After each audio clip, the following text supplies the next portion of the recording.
Good evening. We are reconvening after a closed session that began at 6 p.m. today. There are a couple of revisions to the agenda. So I just want to do a quick run through of the agenda for today. We have two proclamations, the Arbor Day proclamation, as well as a proclamation recognizing the Tacoma Park Farmers Market, followed by public comments on voting items, council comments, city manager comments, adoption of minutes. We are also going to reorder things a little bit just due to scheduling, or we will have the work session on procurement of the 5 police vehicles first, followed by the presentation on the city manager's recommended budget, closing with the voting session on resolution adopting the 2023-2024 city council priorities. So we have a series of meetings that are happening over the course of the next few weeks. I want to encourage people. On Monday, April the 10th, we had wonderful presentations from Montgomery College regarding their facilities master plan and next steps associated with that. We also received presentations from the county on the minor master plan preliminary recommendations. That has been recorded. I want to encourage people to take a look at that. On Monday, April the 17th, we will have a city council work session. We'll start at 6:30 p.m. We will have a closed session and vote to convene to be briefed on city council safety protocols and emergency plans. The meeting will be closed pursuant to general provisions, article section 305B10. At 7:30, we will have the operations budget work session. On Wednesday, April the 19th, the city council regular meeting will begin at 6:30. We will start at 6:30 with a presentation on the mental health crisis counselors pilot program and memorandum of understanding with Montgomery County Department of Health and Human Services. There will be a public hearing on the FY24 proposed budget. That will be at 7:30. And then we are slated to have just want to make sure that this is correct. Tentative work sessions on second reading ordinance authorizing the procurement of the police vehicles, as well as a budget work session on the operations budget and the capital budget. And the voting sessions are tentative. On Monday, April the 24th, the City Council will have another budget work session at 7:30 where we will discuss the ARPA budget. And then Wednesday, April the 26th, the Council will have its regular meeting at 7:30. We will have a For the Record, the Poetry Month, reading by our Poet Laureate, recognition of Montgomery College scholarship recipients. We will also have a voting session on the Council authorization for the city manager to execute a memorandum of understanding with the Montgomery County Department of Health and Human Services for mental health crisis counselors. We will have a work session on 37 Oswego Ave, as well as a budget work session where we will work on budget reconciliation, and that takes us through the month of April.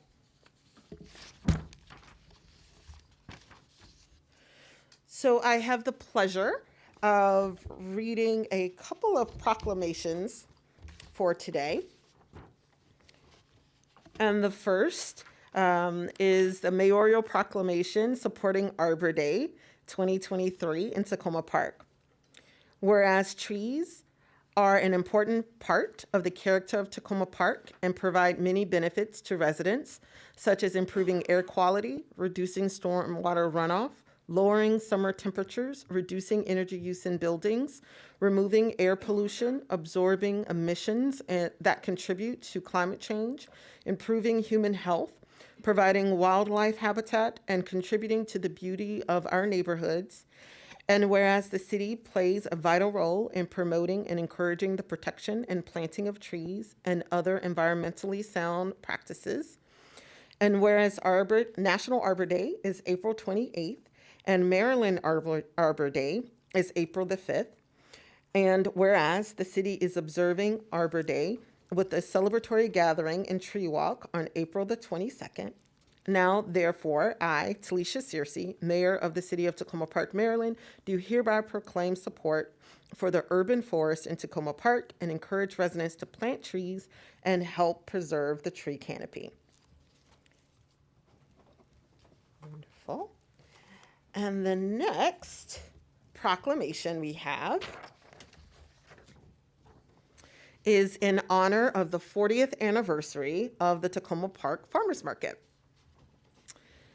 Whereas the Tacoma Park Farmers Market started in 1983 with only 6 vendors on Laurel Avenue and became the DC area's first Sunday market and an early pioneer in the producers-only movement. And whereas 3 family farms have been part of the Tacoma Park Farmers Market since the beginning and still participate today: Potomac Vegetable Farmers, 40 years, Twin Springs Fruit Farm, 40 years, and Black Rock Orchard, 39 years. And whereas the market was first organized by the city of Tacoma Park to bring fresh, healthy food to residents, and then in 1997, the farmers formed a corporation and became the first major farmers market in the DC region to be self-governing. And whereas the market now hosts 24 weekly vendors, plus a rotating lineup of pop-up vendors providing seasonal produce, pasture-raised meats and eggs, baked goods, dairy products, and more to over 2,000 customers each Sunday. And whereas the market believes in increasing access to fresh, healthy food and participants in federal benefit programs, including Supplemental Nutrition Assistance Program, SNAP, Women, Infant, and Children, WIC program, and Senior Farmers Market Nutrition Assistance Program, Senior FMNP. And whereas the market regularly provides additional shopping dollars for those participating in federal benefit programs, which doubled eligible shoppers' buying power during the pandemic, and these additional shopping dollars come from grants and money raised in its annual Tacoma Park Farmers Market Pie Contest. And whereas the Tacoma Park Farmers Market has a long tradition of donating perishable food at the close of the market to local organizations that serve those in need, and current gleaning partners are Shepherd's Table and Small Things Matter. And whereas the market has employed hundreds of Tacoma Park residents over the years, including many teens who had their first job at the market, and whereas the Tacoma Park Farmers Market is a Tacoma Park institution that is a lively weekly shopping destination for residents and visitors and a favorite meeting place for neighbors. Now, therefore, I, Talisha Searcy, Mayor of the City of Tacoma Park, Maryland, hereby thank the Tacoma Park Farmers Market for its 40 years of service to the Tacoma Park community and wish the market well in many more years in Tacoma Park. So join me in appreciation of Arbor Day, as well as the 40th anniversary of the Tacoma Park Farmers Market.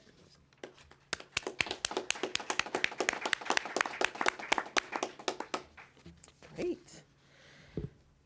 So next on the agenda are public comments. Do we have any public comments on voting items? Okay. All right. Do we have any online, City Clerk? Not on agenda items. Perfect. Thank you. Excellent. Do we have any public comments on general public comments? Good evening. Laura Barclay with the Old Tacoma Association and a Ward 3 resident. I'm here to ask for your continued support of the Old Tacoma Business Association as we begin the fiscal year 24 budget. Our work directly supports the proposed council priority, quote, build on lessons learned in the COVID-19 pandemic to increase residents and small businesses' resilience to the emergency situation so that they can recover and thrive in the future. Our organization provides critical support services and technical assistance that have helped our businesses make it through the pandemic and positively contribute to our local economy, as well as continue to make Tacoma Park a great place to live. We provide day-to-day support to the local businesses, including answering questions, sharing relevant info, and keeping eyes on the street.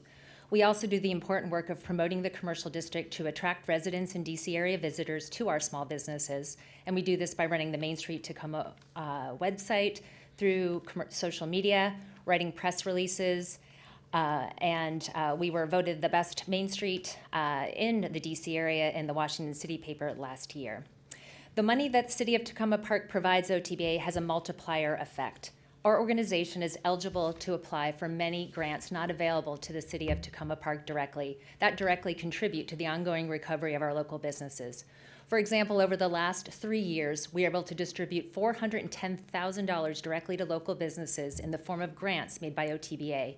We had this money to distribute from grants that we successfully applied for and from our own fundraising efforts. These grants allowed businesses to pay rent, staff, buy equipment, make capital improvements. Additionally, we provided $172,000 to commercial district projects from other grants that OTBA successfully applied for. Projects included 3 outdoor dining areas, community seating, and 6 public art projects. We made 3 low-interest loans to new businesses over this time, totaling $115,000 using additional money secured via grants for the purpose of small business loans, and we continue to manage this loan fund. In addition, over the last 3 years, we supported the opening of 32 businesses, helping them with leases, permitting, promotion, et cetera. And we attracted thousands of visitors to our commercial district through events which showcased our local businesses and significantly increased businesses' income on event days and created awareness for future events. To do all this work during the pandemic, we were well positioned to help our businesses because we had the infrastructure already in place. This role that we play is now recognized as critical by Montgomery County, which is currently working on funding new Main Street organizations around the county to support other small businesses. Tacoma Park has been ahead with its support. Lastly, I'll end with the information that our organization has been impacted by the pandemic. We are continuing to rebuild revenue and diversify income sources. The City of Tacoma Park's contribution remains a critical part of our operating budget, and we hope that you'll continue to support our efforts in the fiscal year 24 budget so that we can continue our work with local businesses at the current level. Thank you. Thank you.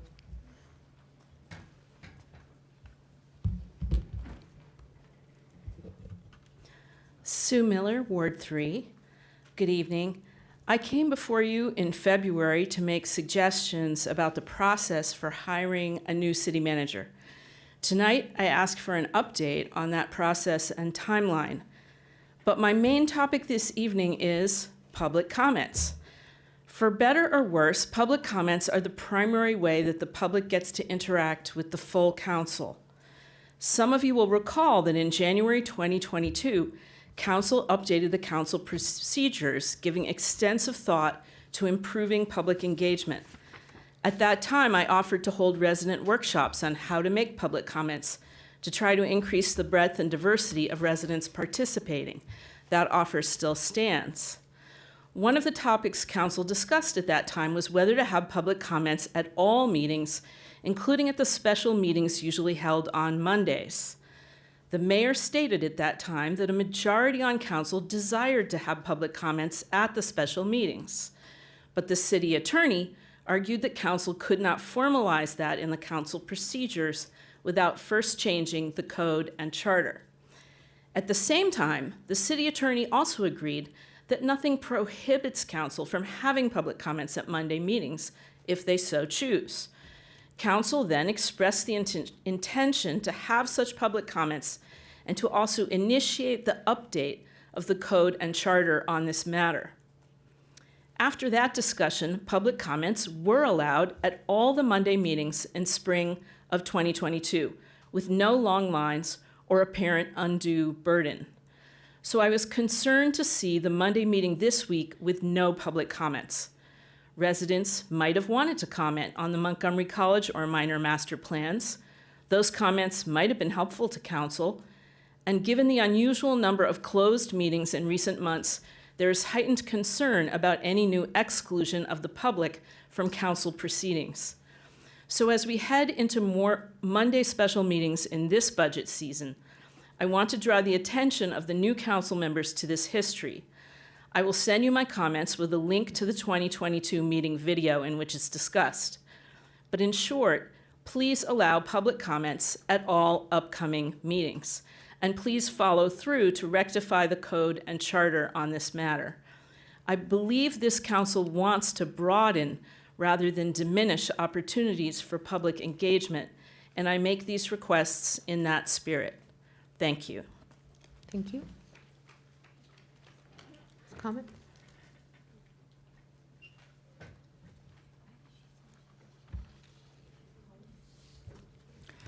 My name is Joy Markowitz, and I've been a resident of Tacoma Park since 1987. Tonight I'm representing the Tacoma Park Folk Festival. First launched in 1978 by Mayor Sam Abbott, the festival has been held continuously since then, except in 2016. We held a virtual festival in 2020 due to the pandemic, and in 2021 our festival was a hybrid. I've attended many festivals and began volunteering year-round in 2017. I'm currently the board secretary. We are grateful for the city's extensive support over the years, both financially and in kind, from communications, housing, community development, police, public works, recreation, and Tacoma TV. We couldn't do it without you. This year's festival will be on Sunday, September 10th. It's one of the most popular, family-oriented, and free annual events in the city. Depending on weather, we expect 7,000 to 8,000 attendees. Our plans this year include, of course, music, for which the festival is best known. We'll have 6 stages with performers from around the region representing a wide range of styles, both American and international. We are now accepting applications from performers, all of whom will volunteer. We'll also have craft shows with about 30 artisans carefully curated to bring wonderful artworks, fabrics, pottery, jewelry at affordable prices. In addition, we welcome more than 40 nonprofits to share their messages through our community tables, programs which include space for the city departments to connect with constituents. A unique component of our festival is the beneficiary group system. Local groups such as Scouts, Friends of Sligo Creek, provide us with volunteers on festival day. And in return, we make donations to these groups to help sustain their activities. With community tables and beneficiary groups, we give back to Tacoma Park in return for support from the city. I will close by talking finances. The festival's expenses have surged above $40,000 last year, even with a COVID-friendly outdoor-only festival. Some costs increased by nearly 50%, and costs are rising again. This year, we adopted a budget that tops $50,000 for the first time, and it's over 25% higher than the last budget we adopted for a full-scale festival. With very few exceptions, all our work is done on a volunteer basis, totaling more than 3,000 volunteer hours. Last year, rain cut our attendance in half, but we collected donations only slightly less than we would have expected for a full attendance. Now that the community has shown how much they value the festival, we hope the city will show their support. The city's financial and in-kind support are critical in 2023 and beyond. We look forward to participating in budget discussions and welcome any questions at this time. Thanks for 40-plus years of support. Thank you.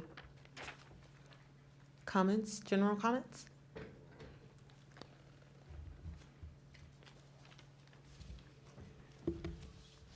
Good evening, Mayor and City Council. My name is Karen Elrich, and I'm from Ward 5. I know I'm here often, and I would like to make a suggestion on how the city can encourage more diversity, both in race and age. My daughter suggested that the city sponsor a pizza party for kids with the staff to allow parents to attend our council meetings, and I'm sure there's other ways that we can do this. I acknowledge my privilege as an elder and being white, and the things that I bring to the council are issues that often affect all our residents here in Tacoma. So, putting on my climate action coffee pollinator hat, I'm here to talk about climate change. My reason for here is to promote the vision of turning Tacoma Park into a homegrown national park, laid out by Professor Doug Tallamy in his books, Nature's Best Hope, a new approach to conservation that starts in your yard. To accomplish this, we need to encourage homeowners to reduce the use of pesticides, decrease their lawns, increase native plantings, remove invasive plants, and leave the leaves every autumn to protect the caterpillar larvae until hatching in the spring. Caterpillars feed on specific native plants and trees and are essential food sources for native populations, bird populations to survive and thrive. Worldwide insect and bird populations have decreased by 40 and 50% respectively. Now, more than ever, native plants are needed to provide insects the food they require from them in order to produce the soft larvae which provides food for adult and baby birds. We can measure our success by documented native plant gardens in Tacoma Park by mapping them out in the Maryland Wildlife Corridor developed by the Maryland chapter of the Sierra Club under the leadership of the Mount Rainier Council member Luke Chesick. This map hopes to show a wildlife corridor from the Appalachian Mountains to the Chesapeake Bay. If we succeed, not only the insects and birds benefit, but we increase biodiversity within our community. Add to this building food forests, that's my thing, and TP will be teeming with life.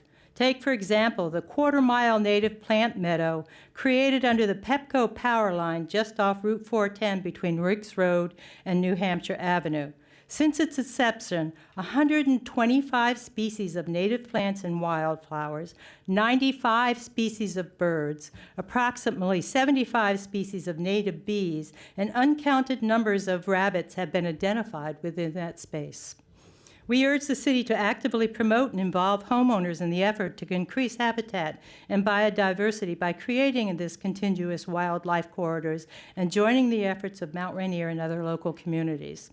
Encourage our homeowners to decrease lawn, increase native plantings, remove invasive plants, and leave the leaves every autumn to protect caterpillar larvae until hatching in spring. And take a look at what we say people can't do in their lawns, and let's encourage what we should be doing in our lawns. Thank you. Thank you. Any other general public comments? Excuse me. Good evening, Mayor and Council. I'm your neighbor, Tom Gagliardo. I live in Ward 1 on Hodges Lane. First, let me say something that I meant to say at the last meeting, that is to thank the city clerk, Ms. Carpenter, for updating most of the minutes. We still have a few more to go, but updating a vast number of minutes on the city website. You have all received the written formal complaint that I filed with Paul Hubner and Jackie, with Paul Hubner and Jackie Moore. And we raised in that formal complaint with the Maryland Open Meeting Compliance Board the need to have minutes produced promptly and made public. You had a closed meeting tonight. I made a formal objection to that both in writing and in your presence. That meeting is required to be reported publicly with published minutes. So when you make your comments tonight, I would like you to tell us all, the entire community, when you will publish those minutes and whether they will be available on the website. Now, I'm not going to reiterate everything that I stated or that Paul and Jackie and I stated in our formal complaint, but I would draw your attention to the statement that was made that we would like to talk to you. And if you were willing to provide more specific notice of what it is, the reason for closing meetings, then, and you promptly publish the minutes of those closed meetings, we will withdraw the complaint. I've made that offer to you in writing. I'm making it again to you in public for everybody to witness. I'm not interested in having an argument about what shouldn't be an argument at all. That is, that what you do should be known to the public. Now, in closing, I just want to reiterate the words of President Dwight Eisenhower. As you know, he was the Supreme Allied Commander of American and Allied forces in World War II. And he said that war is too important to be left solely to generals, and governance is too important to be left solely to elected officials. As the public, we are part of the system of checks and balances. I've told you before, and I will tell you again, I do not come here as your enemy. I come to you with a shared desire to make this the best possible community that we can. And so I invite you to sit down with us and talk about how closed meetings should be noticed, how minutes should be produced, and what meetings should or should not be closed. And let me just say, the discussion with your lawyer about a response to the complaint that we made, that probably should be in a closed meeting. Do we have any additional general comments? Hello. Hello. Robert Anderson, Woodland Avenue. Good evening, Mayor and Council. A couple of years ago, Ms. Ludlow presented a request to purchase a new rec van at approximately $80,000. The council voted it down by a 4-3 margin, but they did so with no information about the current van. For instance, they did not know the current van's mileage, which turned out to be about 27,000 miles, the interior condition, which was good, or the usage of the handicap lift, other than it was used a lot. So they voted in the dark.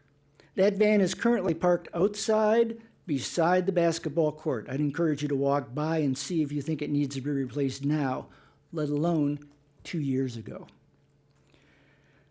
Tonight you're being asked to approve new police vehicles. Before you vote, I would hope that you would have more information than was presented for the van. Some pertinent questions might be, what is the mileage of the cars you are seeking to replace?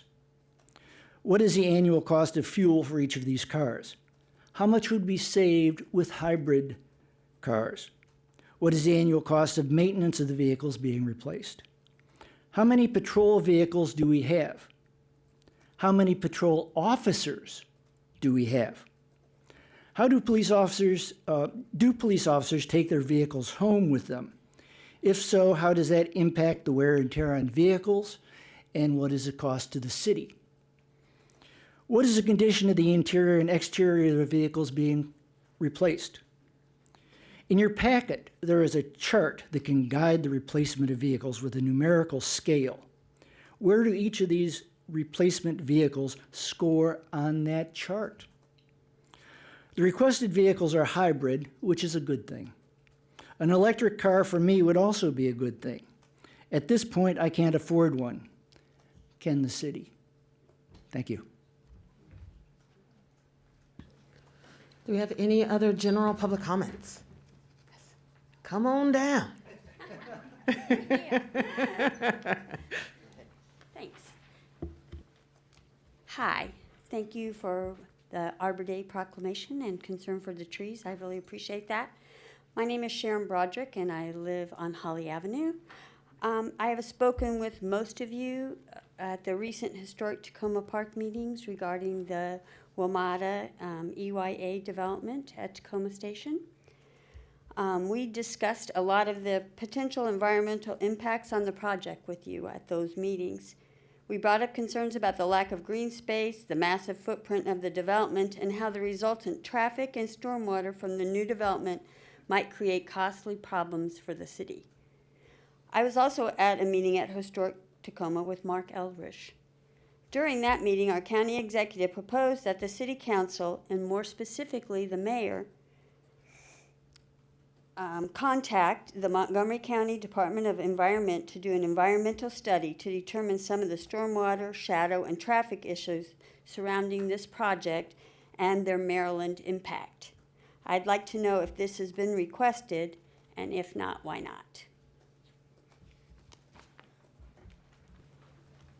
Next general comment. Good evening. My name is Kathy Porter, and I know many of you. As a matter of fact, I used to sit in one of those chairs myself.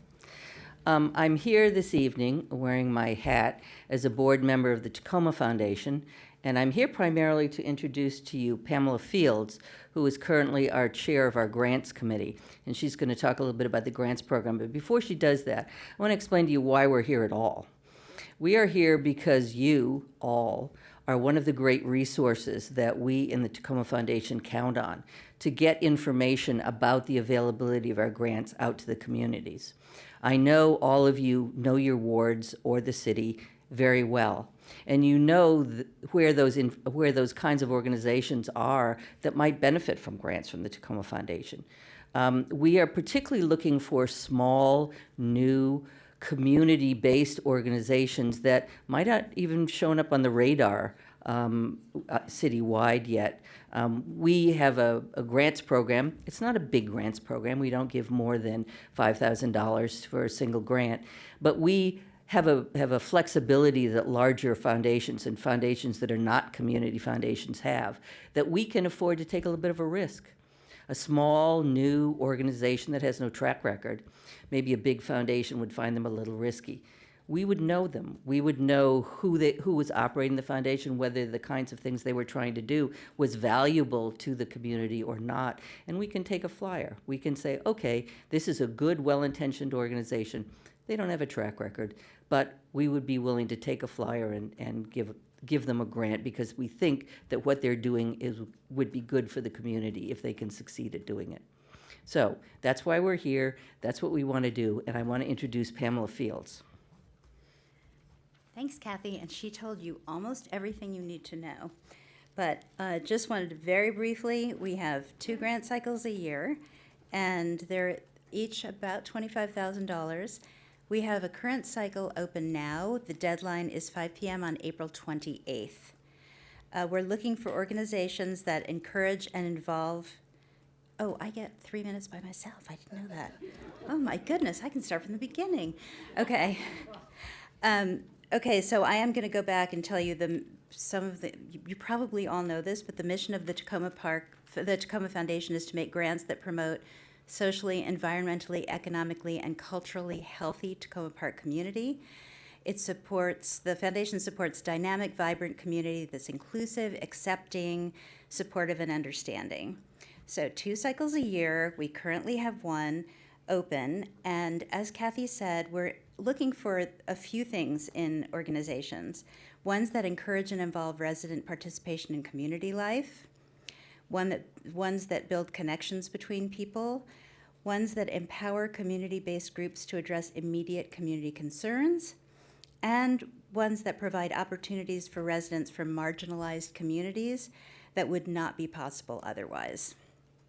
So, we have 2 types of grants, and this is new. One is community grants, and those are currently capped at $5,000 apiece.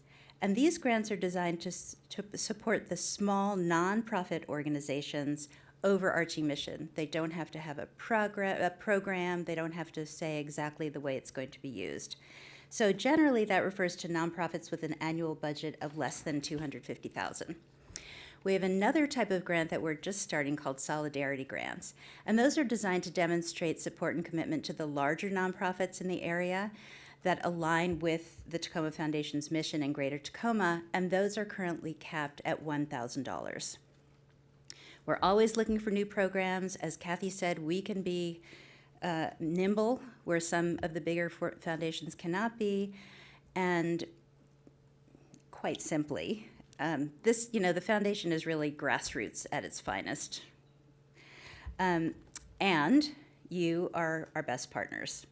So we rely on you who know the constituents in each of your wards best to identify and direct those residents to us. Each of you should have received an announcement about this grant cycle, but I will resend it after this meeting, as well as a link to see the kinds of organizations we've funded in the past. And thank you for your support. Thank you. Any other general public comments? Good evening. I'm Elizabeth Thornhill, Ward 1. Over the past 3 months, a group hosted by Historic Tacoma, of which I am a member, has been investigating WMATA and EYA's plans for development of the Tacoma Metro site. We want to thank you, Mayor Searcy, and council members for joining us at Historic Tacoma to discuss some of the information we're coming up with and plans the potential impact of what's going on the entire community. So thank you for that. We wanted to continue to make touch with you, and so I'm here tonight because your support is actually essential if we're going to sort of monitor this project and be sure it is in the best interest of the entire community. Sharon has already spoken about the stormwater issue and other environmental concerns. As best we can understand, we don't know a lot yet, but we need to find out. I'm just going to mention a few other concerns that we discussed with you when you came to meet with us. Number one, our goal is a fully functioning and future-oriented transit station. And in this regard, we were disappointed with WMATA's report that came out yesterday, saying they intend to continue with getting rid of all commuter parking. We think that this is especially, is a disservice, especially to Tacoma Park residents who live in farther out wards, and we think it should continue to be on our agenda. Number two, we continue to believe that the size, scale, and design of this development is simply incompatible with the surrounding residential neighborhood. Unlike other recent developments in the area, this one shows no attempt to make it compatible with the existing environment. Just imagine a 9-story massive building looming over the single-family homes on Eastern Avenue and Cedar Avenue. Finally, I personally am disheartened that EYA is being praised for providing slightly more affordable housing than DC requirements, regulations require. They are providing it, but they're doing slightly more than the minimum. What actually is planned, and will it serve those who really need housing? I think those are questions we need to ask. In closing, I want to invite you all to attend our Zoom presentation about these issues, which we're holding on Thursday evening, April 20th. And when you receive the invitation, I hope you will pass it on to your constituents and ask them to attend. We would like to be engaged with the entire community in all wards. Thank you for your attention, and please, please do engage. Thank you. Thank you. Do we have any other general public comments?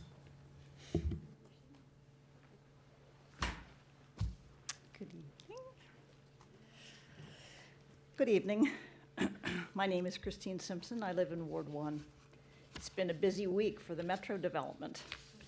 First, the DC Zoning Commission released a public notice last Wednesday announcing that a virtual public hearing would take place on June 15. I think I sent copies of this to you to be sure you were aware of it. Any person may testify at this hearing or submit written comments, and I encourage my fellow Tacoma Park residents to do so. But more importantly, because of the significant impact of the changes at the Metro station will have on us, your constituents, tonight I am asking our City Council to participate on our behalf in this matter as a party. The voice of our city will be heard more loudly than the individual voices of its residents. In addition, participating as a party would allow the city more time, 60 minutes, to state its concerns. I have a copy of the Form 140 that the Zoning Commission requests for those seeking party status. I'll give it to Mr. Eubanks or to Ms. Carpenter when I've finished my comments. In addition to the zoning hearing announcement last week, WMATA yesterday released its draft staff report on the proposed changes at the station. This report is the WMATA staff's analysis of the public comments that were received in January. Many Tacoma Park residents participated by submitting comments or testifying in person. The city also submitted a letter during the comment period. It's included in the report as Exhibit E. The city's letter took the form of several questions focusing on the elimination of parking, stormwater management, and whether there'd been a traffic study. I know that certain council members met with WMATA and EYA following the submission of the letter, and I thank you for your efforts to do that. However, in reading through the draft staff report, I can tell you that WMATA has not responded to the issues raised by the city. Rather, WMATA staff has simply said that there should be no revisions to the proposed changes to the Metro station as a result of the public comments. No discussion of parking elimination, no discussion of stormwater, no discussion of a traffic study. I believe that WMATA has simply and publicly ignored the concerns expressed by the City of Tacoma Park. There is an opportunity to submit additional comments in response to the draft staff report. They're due next week, Friday, April 21. I strongly urge the council to submit additional comments. WMATA should not be permitted to ignore this council or your constituents. Thank you.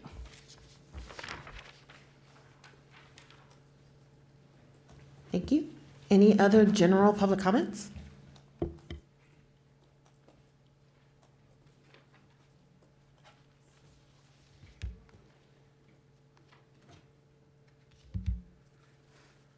Good evening.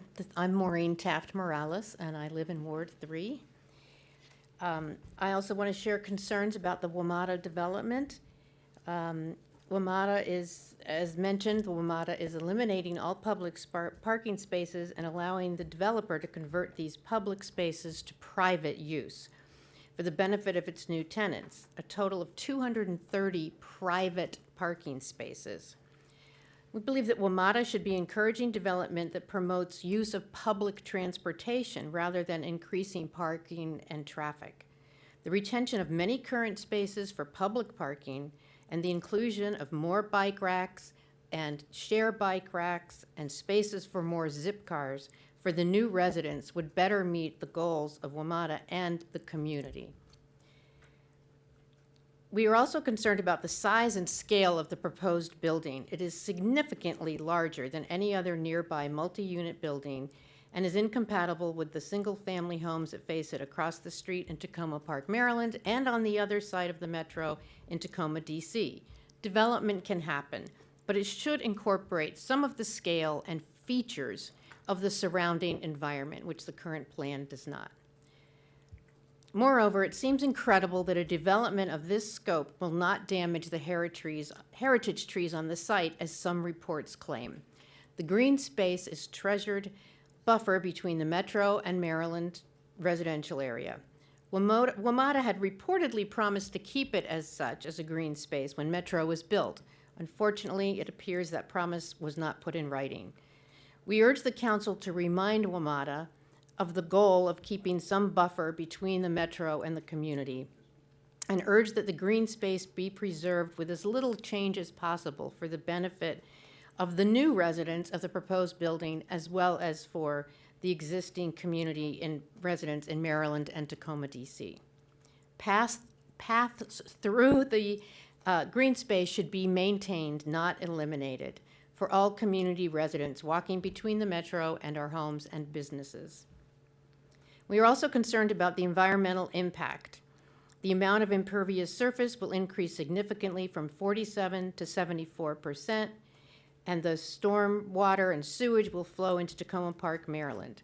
Tacoma Park should be extremely concerned and vocal about the environmental impact the district development will have on our city's environment. We endorse the inclusion of low-income housing and urge the city to get a written commitment from the developer about how many units will be included, rather than simply leaving it to the builder's discretion or a promise that they may include such housing. We've seen that if it's not put in writing, it doesn't necessarily happen.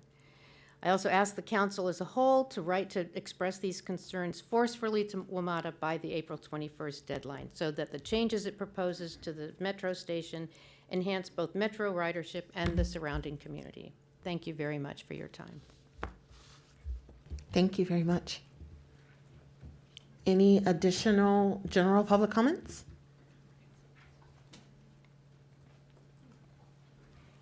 I don't know if you can hear me, but this is Steve Whitney joining by Zoom.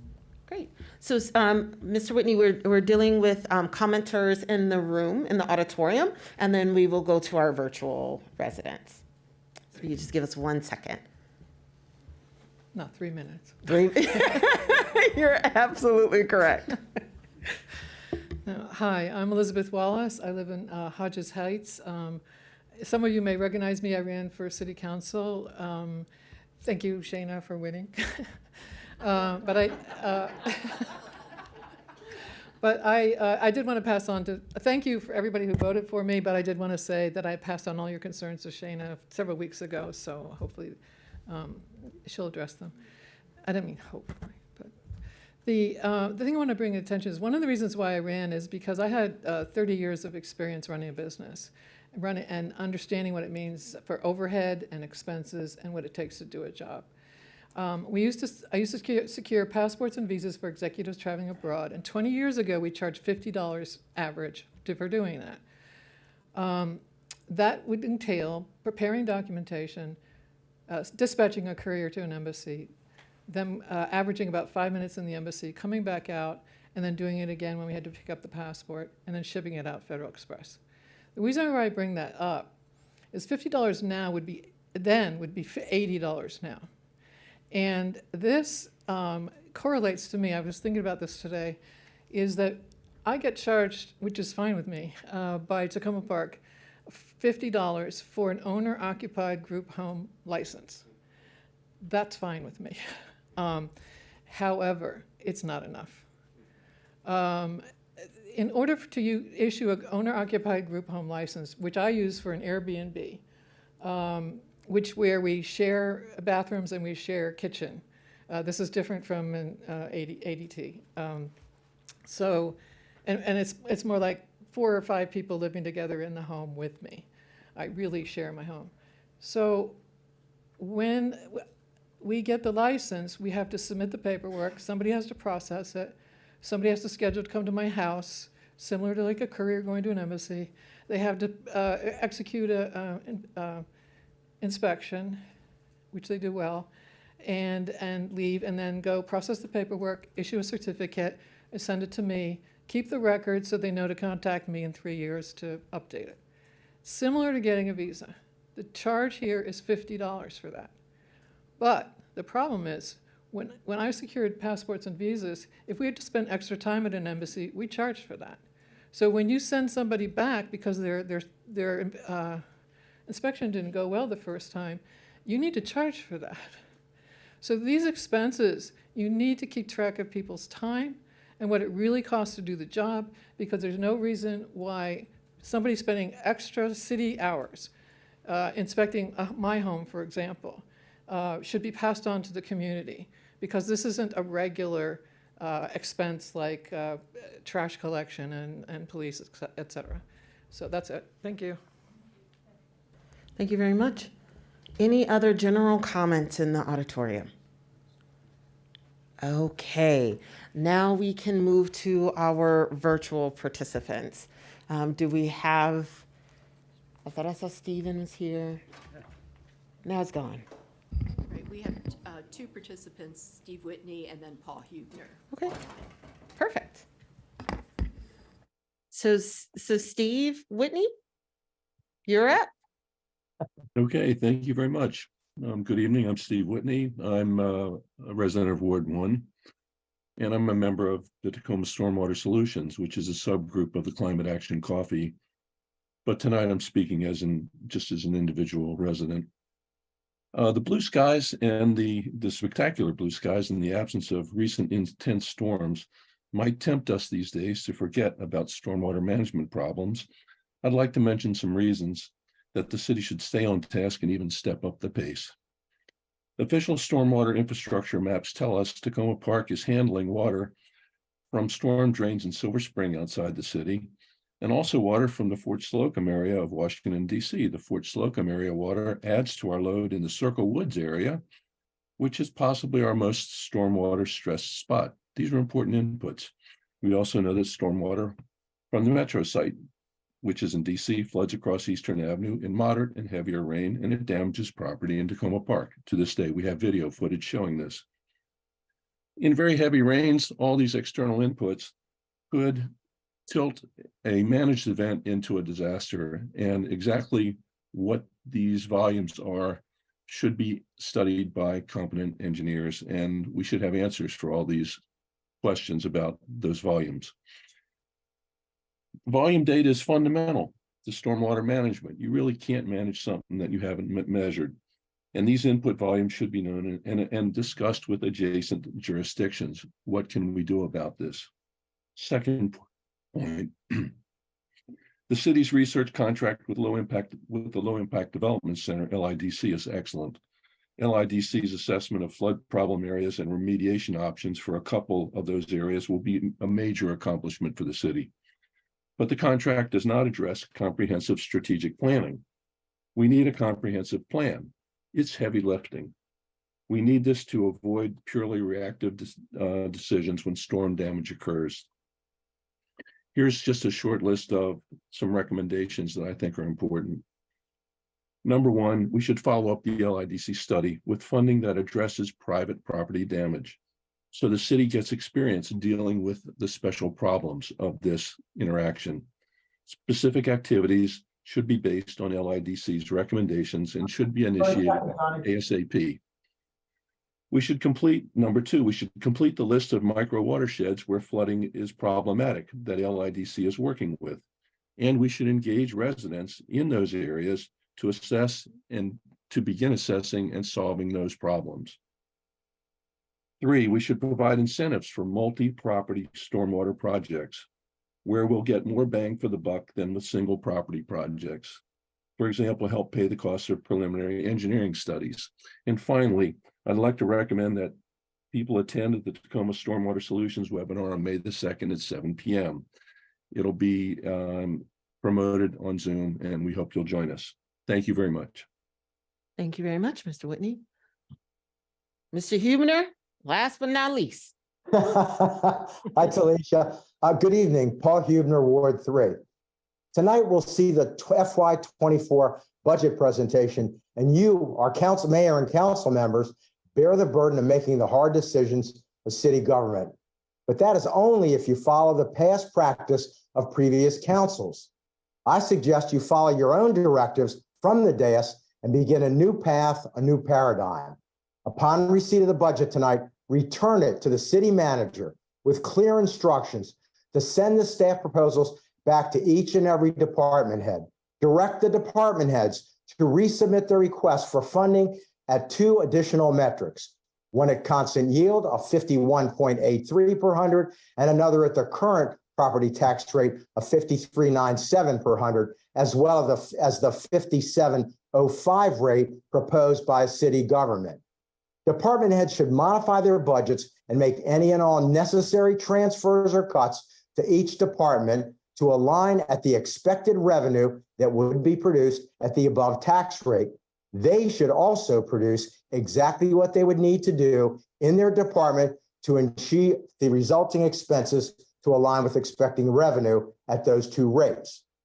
Next, promise yourselves and the residents that you will begin the budget process much earlier this year for next, as is customarily done in other jurisdictions. Do not let yourselves be hamstrung with a budget process of 5 weeks when other municipalities do it over 5 months. Another perspective would be to start with the end in mind. Analyze the projected expenditures within the expected revenue from the beginning. Do not put the cart in front of the horse. I'm sure all of us have learned some meaningful lessons from this year's process. I also suggest that you direct the acting city manager to adopt metrics for performance and time on task. Use the existing Chronos system, which the city already has. All staff should charge their time to specific jobs or projects. You are saddled with the burdens left from the last administration, which had depleted the city's reserves to rock bottom, at or near the 17% of general fund revenue required by the 2018 resolution proposed by then council member Searcy and passed.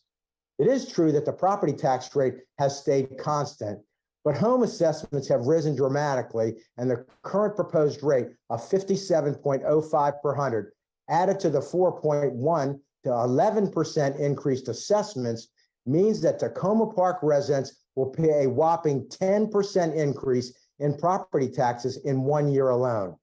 Please do as the organizational chart displays and put the residents first. And my sincere thanks for the earnest efforts of this council, which are evident to all of us who are paying attention to all you do. Thank you. Thank you very much, Mr. Hubner. All right, so I think we're done with comments for this evening. Now we're going to move on to council comments. Councilmember Small. Thank you, Mayor.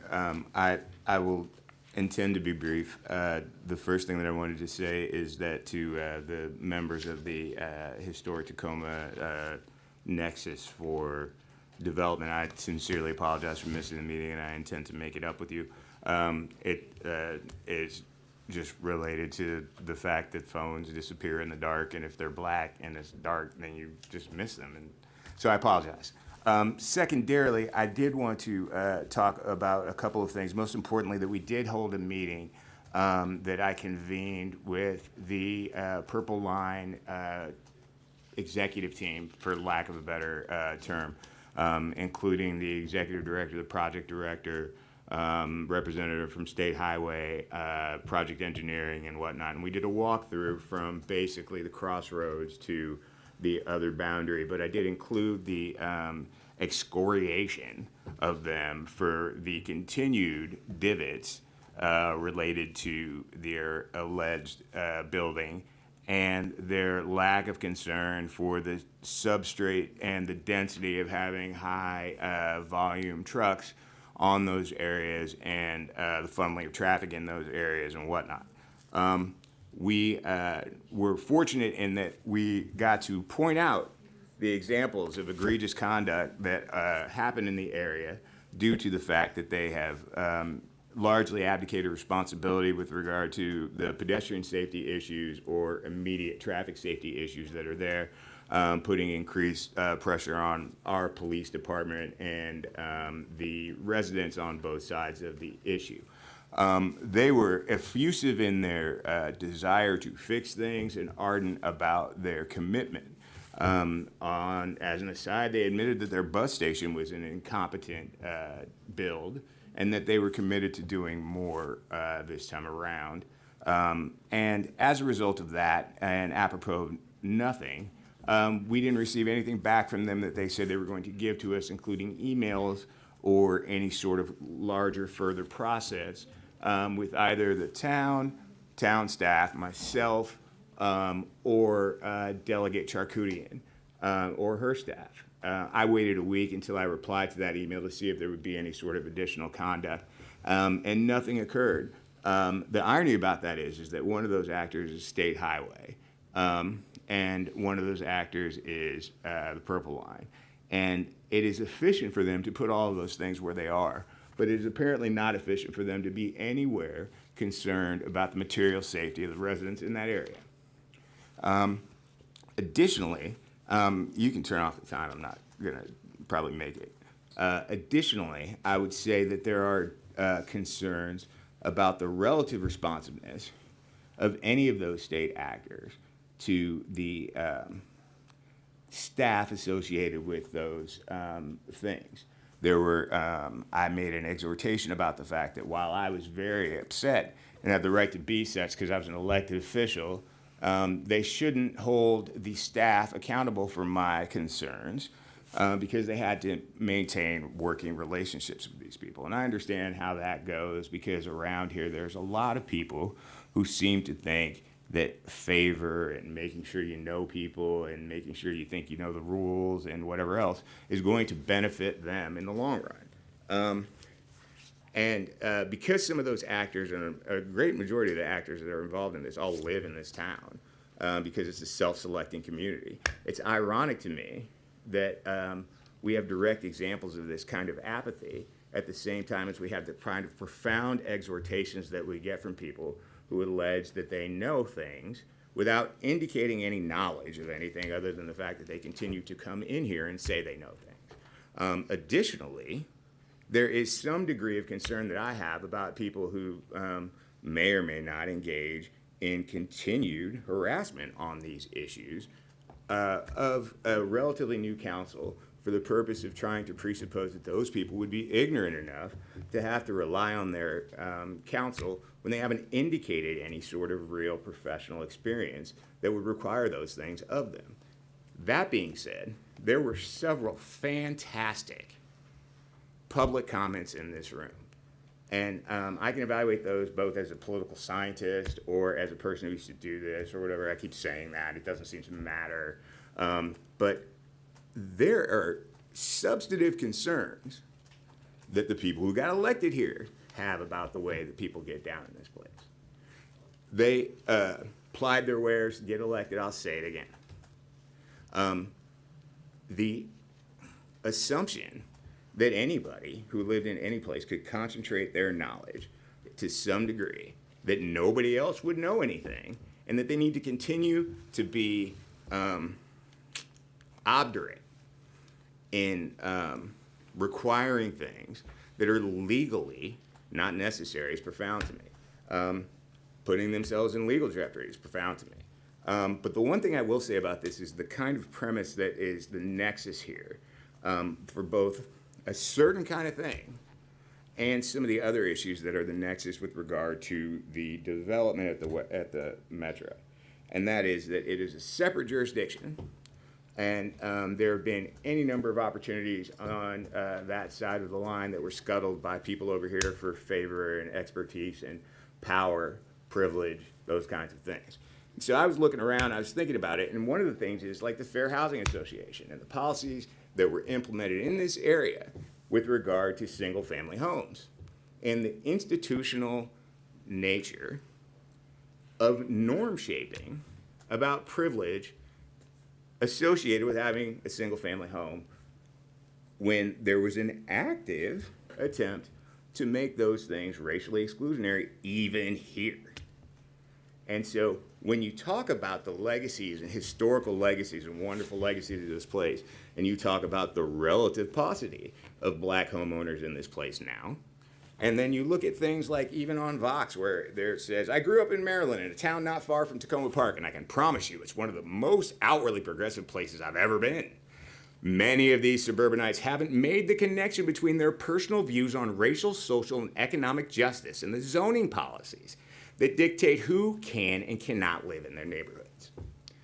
And so just to draw this conclusion, I just want to say that as a person who studied political science and philosophy and economics in college and then went to law school and then had all these whatever credentials and did all this long career that anybody could have looked at because I ran for office. And then I think about like my own history and people maybe even sending me emails at my old job to potentially get me fired when I expressly said, don't send me emails at my job if you're trying to get me to run for mayor.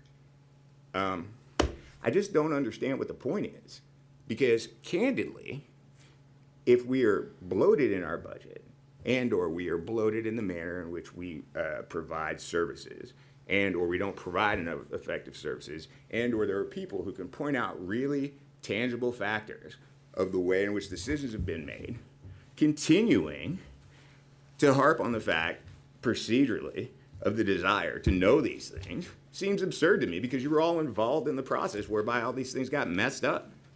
And so it is fatuous and unnecessary to continue to come in here and beg anyone in here to have any sort of communication with anybody, because there are people in here who actually have stuff to say that's important in the context of making a budgetary decision in the future. Whether or not we go constant yield rate, whether or not the suggestion of having 3 different rates is a valid thing. It's one of the things I suggested from my professional expertise. And so I'm going to say again that there are any number of procedural, professional, legislative, and efficacy things that are at play in this particular board, in the machinations of people who are concerned about other things or whatever else. But in the short answer, nobody has been allowed to do any work because we are continuing to have to talk about these things. And then we have long statements from people about things that they want people to know about or whatever, when they don't actually provide any sort of help meetings to the actual professional staff that's required to do these things. And so I have to wonder what the point is if there are substantive people in here with real concerns about the future of this town, and there are people who just continue to tell people that they know better than other people. I feel that they should be embarrassed by these things. I think suasion should take over at some point. Shame, I don't know. But since those things are not going to occur, I feel like it should be explicit and say, thank you to the people who are concerned about the metro development and their lack of responsiveness to even the concerns that I raised. Thank you to people who are concerned about whether or not we are spending our infrastructure budget effectively over time. Thank you to people who are concerned about whether or not we have ever put an effective staff together with regard to the senior management of this place and the policies and practices. And thank you to the people who give money away to people in this place because they need it. Thank you to people who are concerned about trying to be a vibrant community and continuing to have institutional norms that people can rely on and expect as a self-selecting group of uber liberal people, because you guys are really important. But no one has necessarily justified why any of the other things that I mentioned are. And I'll argue from my professional capacity. And we can get it on whenever you want. I'm not hard to find. Councilmember Small? I'm done. Thank you. Councilmember Gibson? Thank you, Mayor. I wanted to, first of all, just to hold up a flyer that's been produced by the city, 2023 property tax credit information. It's been updated, and in light of our budget and those kinds of issues in property taxes, it's particularly important. There's one of the programs, the homestead tax credit, which applications are due May 1st. But I would encourage any homeowners and renters. There's a renter's tax credit as well. So I just want to hold that up. It's now on the city's website under property tax credit information. I think that's important always, but especially now as we're going into budget season. And then I am constantly amazed and impressed with the breadth of service and intelligence for those of you here and on the screen here, in terms of the breadth of that service, from the food forest to the farmers market, from work with regard to stormwater issues that are real, to interest in terms of making this interaction with you more functional, working better, and that we have minutes and that we do that promptly. Those kinds of things I think are important, that we look at our police budget and we look at those questions very much carefully and make those decisions carefully. I am still learning on this job, and I'm learning from you all. So I thank you very much for that. I also just noted the farmers market, which I'm so proud of, in what it's done in Ward 3 and for the city, and also Arbor Day, our climate action, and once again, thank you for caring and for your intelligence and commitment to making this city better. Councilmember DeBala? Well, we're on the thank yous, and thank you to the Tacoma Foundation folks for coming out. And all what he said.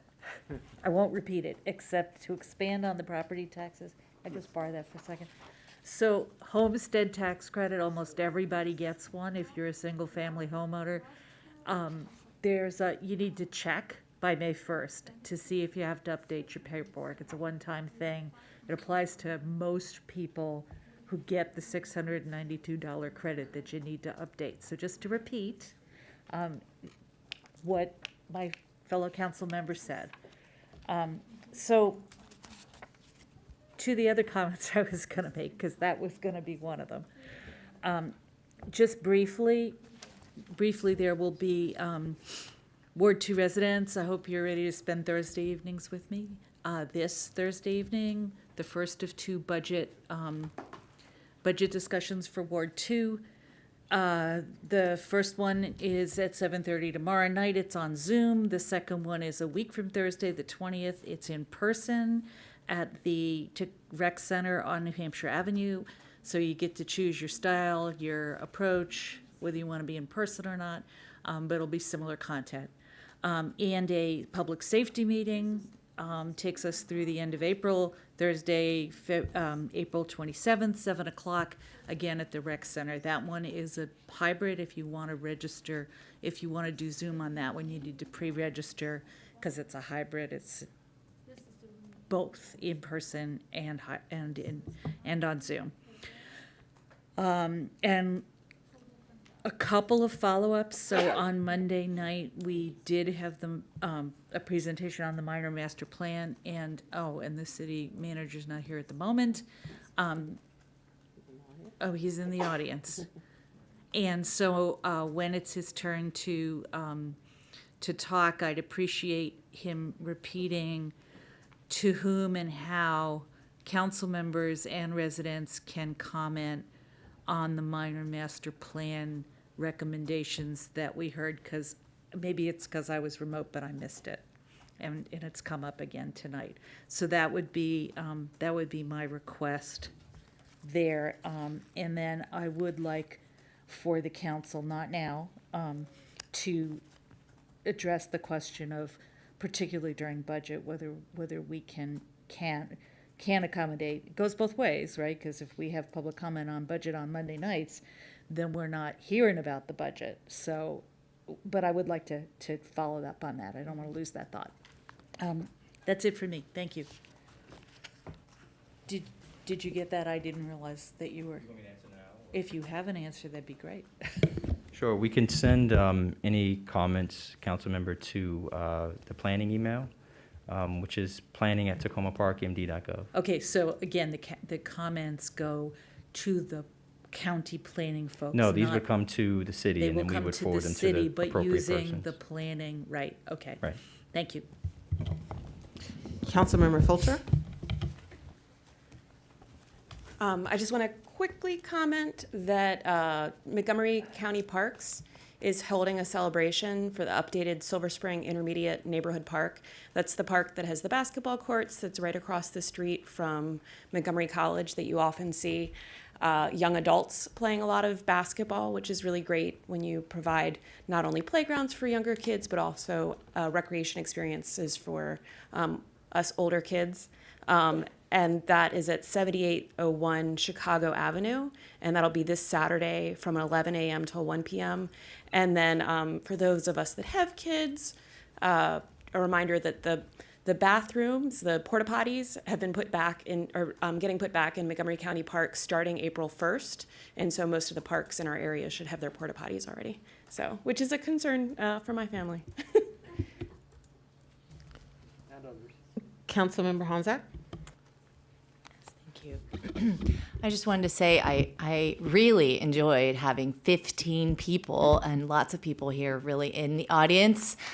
This is my highlight so far on council. This is the most people that have come for general public comment. So thank you for coming out. Really appreciate it. And obviously, I was going to start to give feedback to some individuals, but it's really too much. So please feel free to reach out to me one-on-one. I must be the spring weather or the budget. And I also want to just call out thank you to Jesse Carpenter for all that you do. I don't know if everybody knows just how much Jessie does behind the scenes. I've known her for years as a 20-year resident, and I just continue to be impressed. She works so hard at doing notes for so many meetings and so many more jobs to support council and the city every day. Yeah, would we please? I just want to say that on Monday, I was really excited to hear the minor master plan presentation. And I think I was most pleased to hear afterwards that they are still very much open to receiving comments from the public. I'll be really frank with you because I think a lot of people are probably feeling the same way. Being in Ward 5 and being a brand new council member, I don't mind saying up here on the dais that sometimes I feel like we're puppets in a process, and I just wonder how much the feedback is really heard.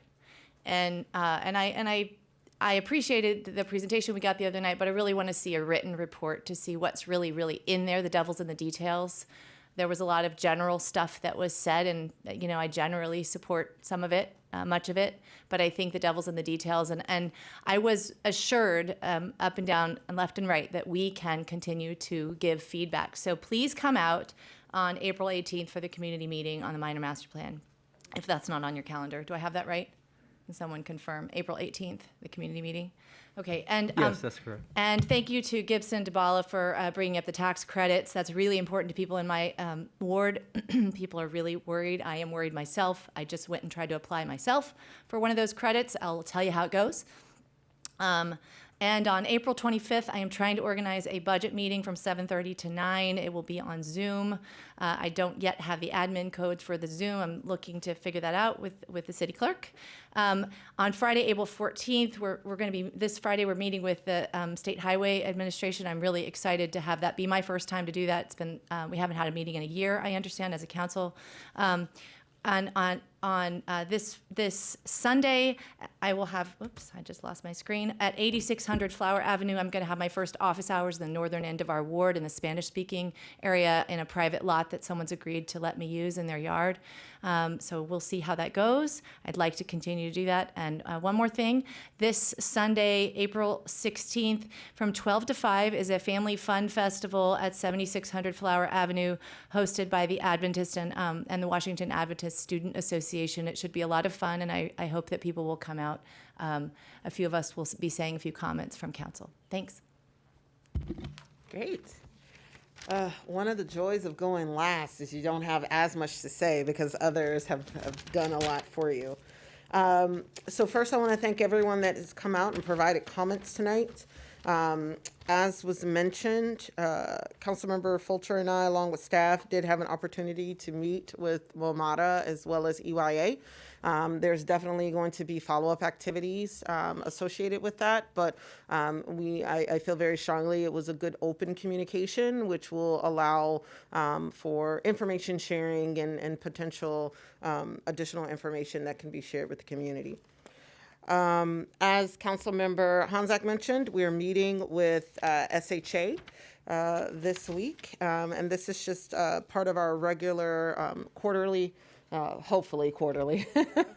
It's been a while, but hopefully we're trying to interact with, and I'm so grateful to our Department of Public Works to engage with SHA on a more frequent basis to try to tackle some of the major issues that have been impacting our state roads in the city. So it's been a while since we've met. So I do have a couple of quick thank yous for a number of events that have happened over the last couple of weeks. I want to thank the parents and participants in the POSNA meeting that happened on April the 6th. It was a really wonderful opportunity to hear about some of the needs that parents with adult children with developmental disabilities or other disabilities are experiencing, particularly as it relates to group housing and providing that resource in our community. So thank you all so much, and I hope to continue to work with you all to identify potential solutions and ways in which the city can support you. A huge shout out to the rec department for the egg hunt that happened on April the 8th. It was amazing. There were so many members of our community that came out. They had face painters, they had balloon artists, they had a bunny. It was just jugglers. It was amazing. So thank you all so much to the Tacoma Park Rec Department for all that you did to put on the egg hunt. We, on Friday, I had the opportunity to swear in 4 new police officers in our police department. Just really want to thank our new officers who've come on board and support them in the wonderful work that they could potentially do for our city. So thank you to our new officers.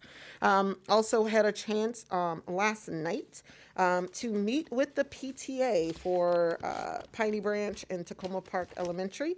It was a wonderful opportunity just to hear from the parents and to identify ways in which we can definitely address some of particularly the crowding issues. So it was also something that was brought up during our meeting with on the minor master plan. I will be this weekend at the ribbon cutting for Silver Spring Intermediate Neighborhood Park, which Councilmember Fulcher mentioned. Also, we'll have the opportunity to participate in the opening of the Tacoma Park Farmers Market on Sunday at 10, so I'll be there. And then on Sunday, as Councilmember Hanzak mentioned, I will also be at the Family Fun Fest at Washington Adventist University. So thank you all so much. It's going to be a fun, packed week, but I'm definitely looking forward to it. And so with that, I will turn things over to our acting deputy city manager, Eubanks, for any city manager comments. Thank you, Mayor. A lot of what I was going to mention tonight has been mentioned by council, so thank you for that. There are a couple of other events to point out. On 4/16, there will be a Market at the Bank public event. We've seen these before. They are public events hosted by the Tacoma Collective for local market makers who sell goods on Laurel Avenue at the Streetery. Again, that is 4/16. On 4/20, the National Poetry Month poetry reading hosted by the Arts and Humanities Division of HCD will be held. This will include 4 local poets who will share their original work in a reading celebrating the National Poetry Month. On 4/28, there will be Shorts Night film screening. Short films by DC area filmmakers will be screened with a Q&A with film directors. We also have a couple of open RFPs that residents and council might be interested in. The one that's closing very soon is the rental licensing software RFP. We're upgrading that software, and that RFP closes on April 14th. There's another open RFP that closes May 6th, so there's still some time there. This one is for contract for services for the Domer Avenue sidewalk construction. This is a project utilizing CDBG dollars to build the sidewalk in, I think that's Ward 5. A couple of other items to note.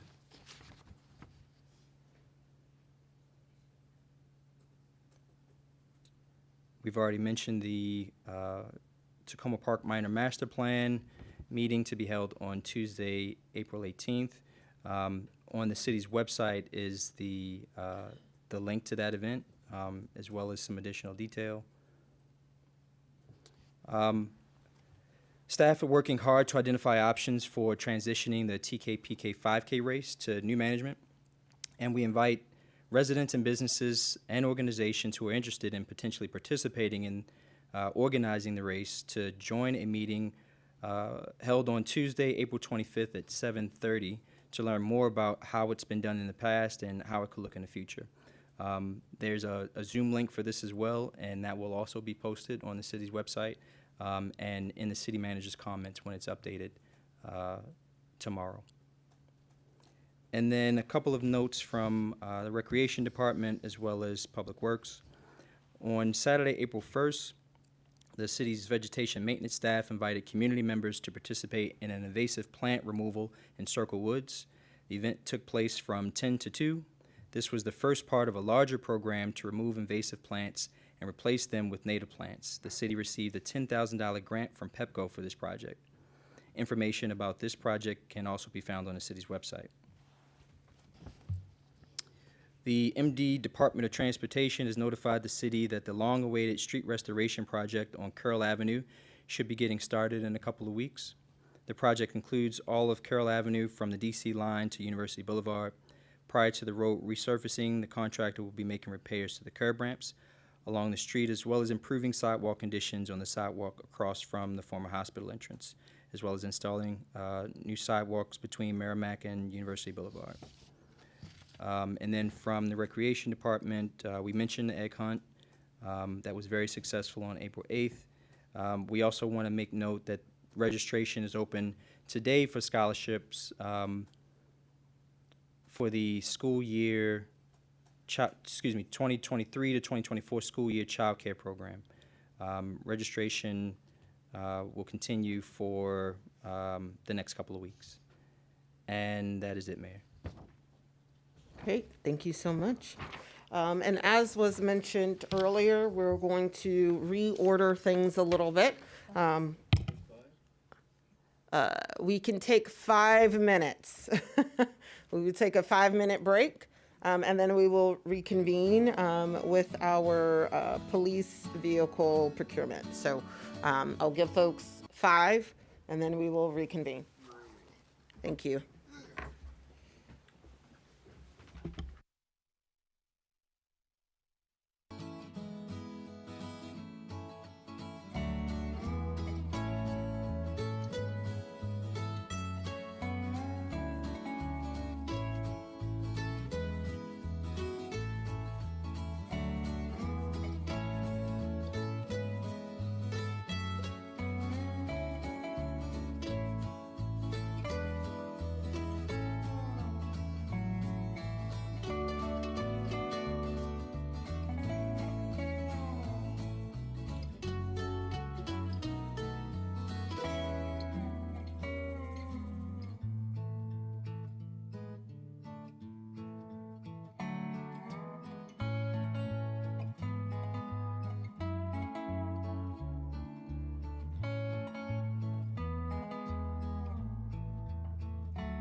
All right, we are going to reconvene. And so as I was mentioning before the break, we are reordering things a little bit to make sure our staff are able to, that don't have to stick around all night, won't have to.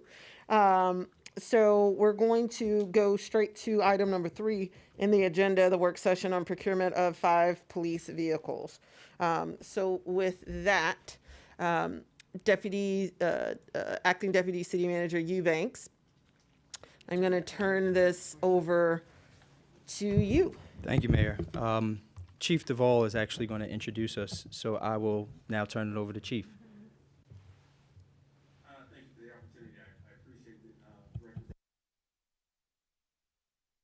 on the agenda. We are requesting approval for 5 hybrid patrol vehicles, as well as the associated outfitting of those vehicles. The hybrid vehicles are consistent with our phasing in a fully hybrid/electric fleet. These hybrid vehicles will be replacing gas vehicles. All 5 of these vehicles have been on schedule for replacement through the Vehicle Replacement Committee, and have allocated funds to the ERR. All of the vehicles that we are replacing also met the criteria through our vehicle replacement.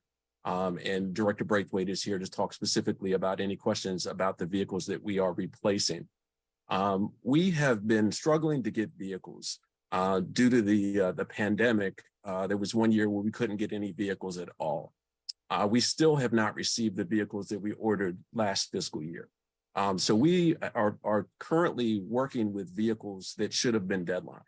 That not only is putting our fleet in a much older fleet than is recommended, and it's also causing increased costs to our public works section, because a lot of these vehicles end up in the shop more frequently.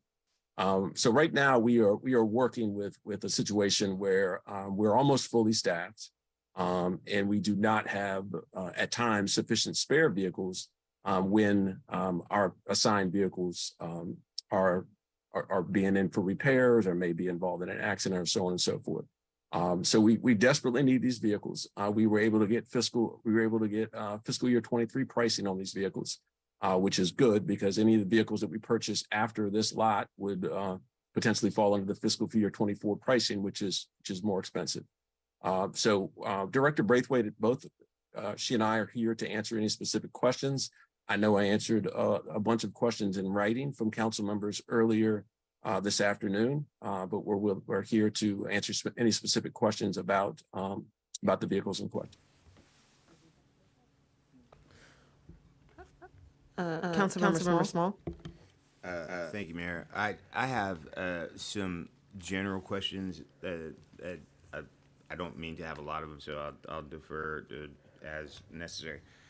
But Chief, I guess the first question, Chief Darrell, that I have for you guys is what sort of vehicles you are getting, and what is the upfitting cost ratio between the two? It's broken down in the ordinance. We are getting the Ford hybrid SUVs, which is the only pursuit-rated hybrid vehicle currently on the market. I don't have the exact breakdown, but if you look in the ordinance and look in the paperwork, it will specifically break down the specific cost per vehicle and the specific cost for the upfitting. Those are 2 separate things, but all of those costs are covered by the estimates through the ERR when we go about year to year estimating the cost of vehicles. And then, and I had noticed previously that there are some sedans in the fleet and some not, right? And it's my understanding that they phased out sedans for police departments in maybe 2018, 19, something like that. So how much over mileage are your sedan vehicles, and is there a take-home program associated with vehicles? To answer your first question, the only pursuit-rated SUV, pursuit-rated hybrid vehicle is the Ford SUV. That is the only vehicle. So some other companies still make gas gas patrol sedans, but we are committed to purchasing all hybrid vehicles. We said that as soon as a hybrid vehicle that was pursuit rated came on the market, that's what we were going to get. So that to answer your question, we do still have several sedans that are spares in the fleet. And I'm not sure exactly how far over mileage they are. We could get you that answer.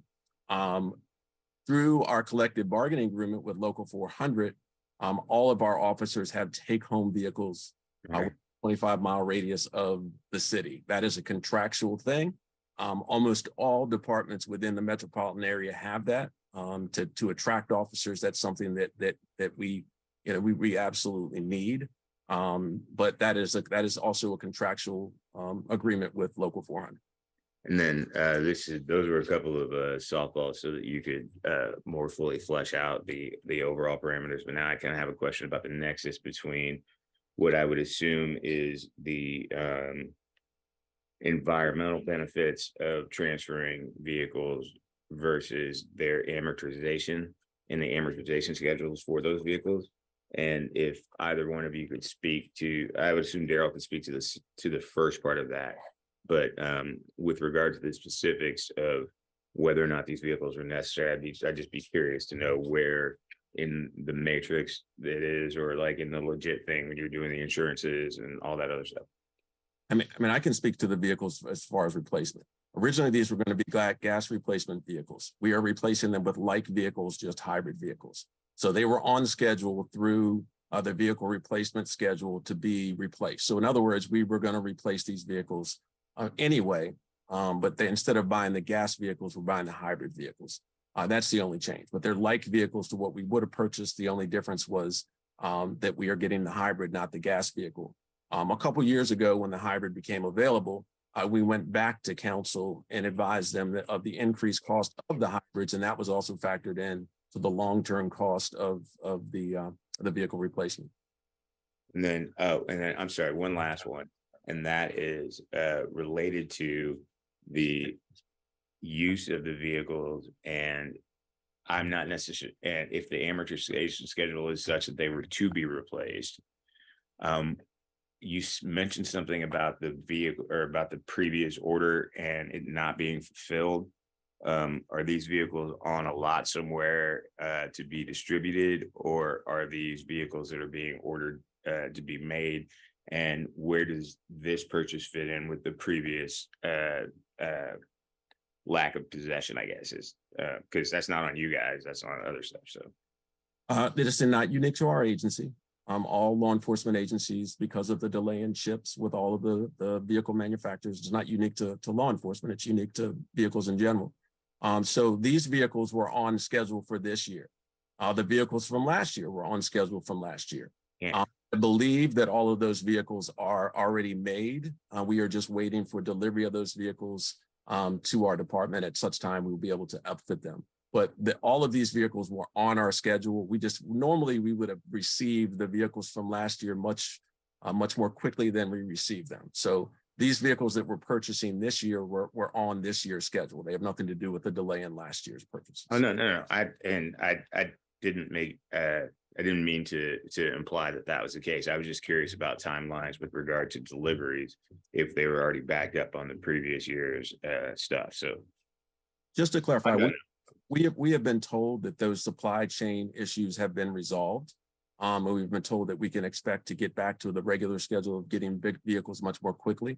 So we're confident with that. Some of the larger agencies who made larger purchases have advised us that their turnaround is much quicker than it has been in the last couple of years due to COVID. So we're anticipating, and these particular vehicles are already made. So we're able to get these vehicles. We were able to get these vehicles.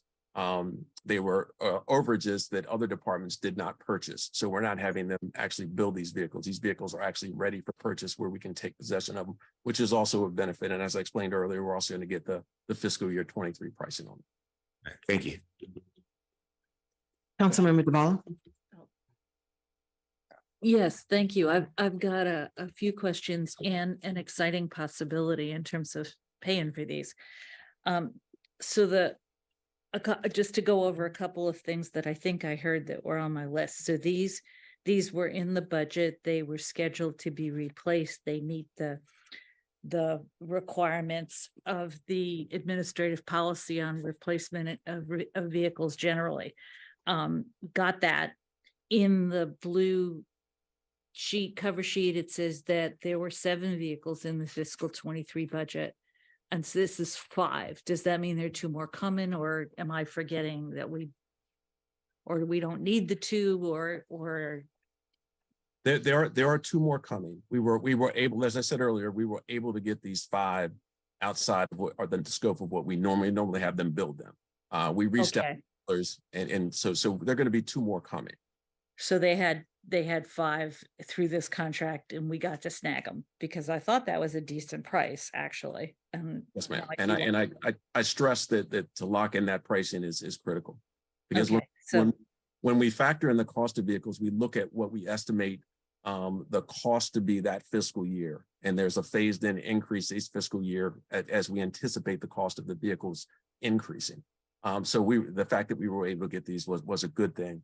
We're hopeful that we'll be able to lock in fiscal year 23 contract pricing for the 2 additional vehicles. But these were the ones that we were able to snag it, and we wanted to get them as soon as we could. Okay.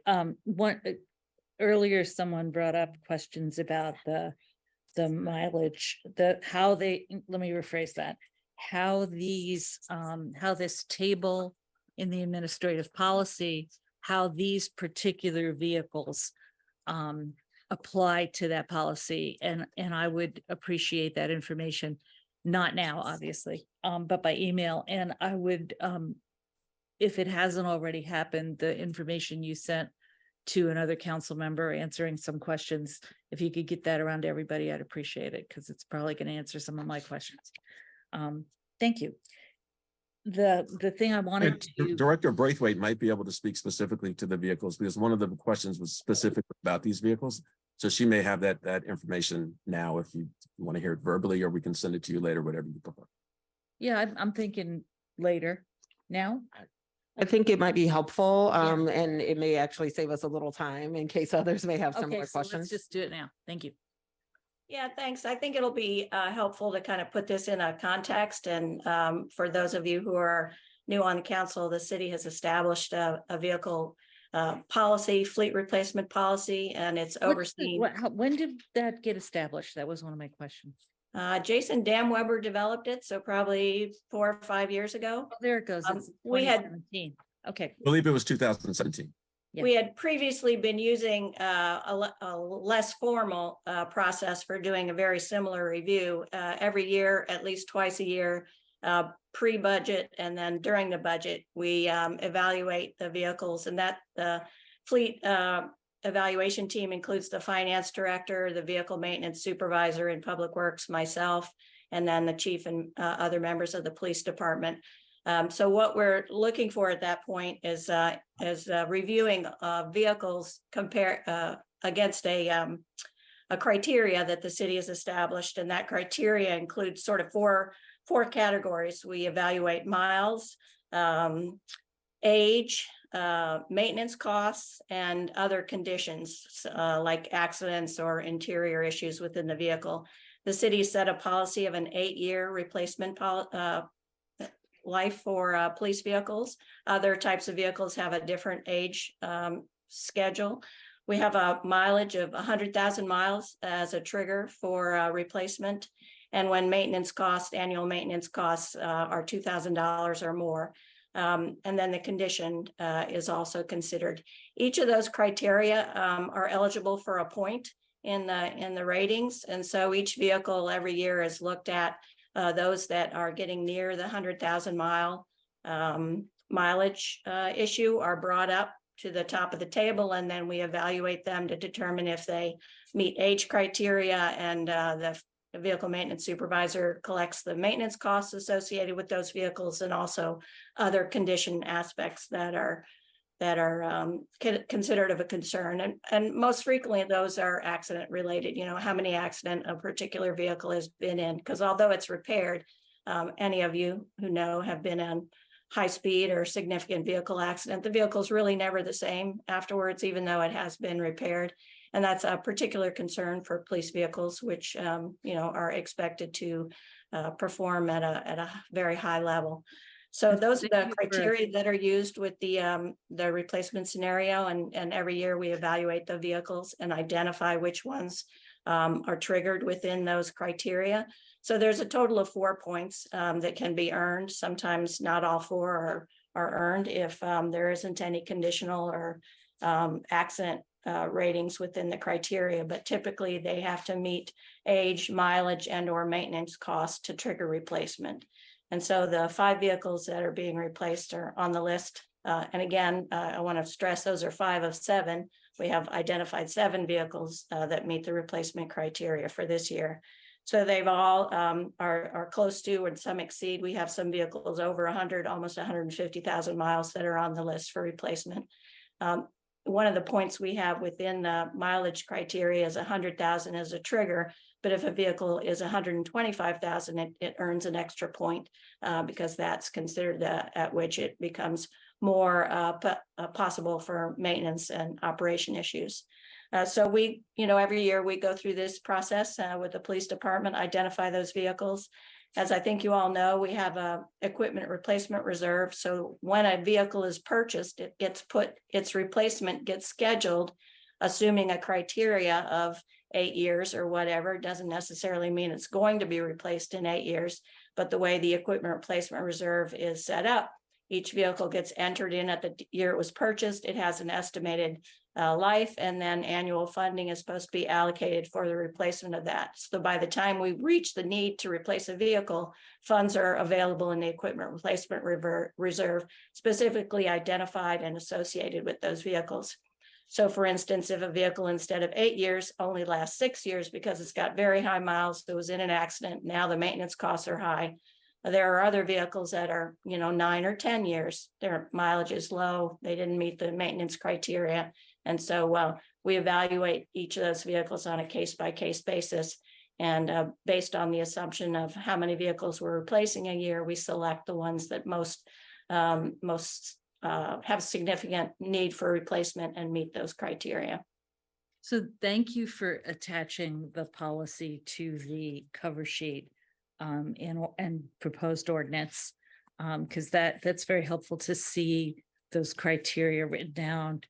It's in the box on the second page of the policy for those of you who are trying to find it right now. So specifically, again, in an email, not necessarily right now, I'd like to see the ratings for these vehicles. Thank you. And the last thing, which is I have been tracking a policy from IRS that's been due to come out about applying the new hybrid and EV consumer credits to local governments. And they have just, and I mean just like I just got it this afternoon, come out with the rules for how you do that. And whether this particular hybrid is on the list, I haven't had a chance to read it. Whether we buy it this week versus next week, will we get the credit? I don't know. But what I would like to do is send it to you and ask for you before we vote on this to come back and say, yeah, we're going to buy these in a way that'll make it possible for us to get the potentially as much as $7,500 a car. So if it's on the list, it meets the stuff they have here. IRS, lots of rules. But I did get it. So they've just issued what the rules are, and we can figure that out. And that would be exciting. If not these 5, then maybe the next 2. But the way I'm flipping through it quickly, it looks like we might be able to get at least part of the credit for this. And that would go part of the way to covering the implicit cost difference between the upfront cost between a gas police car and a hybrid. And that's it for me. Thank you. So do I send it to both of you? Yes. Okay. Thank you, Councilmember DeBala. Councilmember Honzak? Well, Councilmember DeBala, thank you. That answered one of my questions. I don't know if there's any backstory there. I was going to ask, have we been able to leverage any federal or state funds in relation to hybrid vehicles? Just very quickly, until a few days ago, a local government couldn't do it. You weren't eligible. It was only Okay. for consumers. Okay. So that this has been coming as a policy.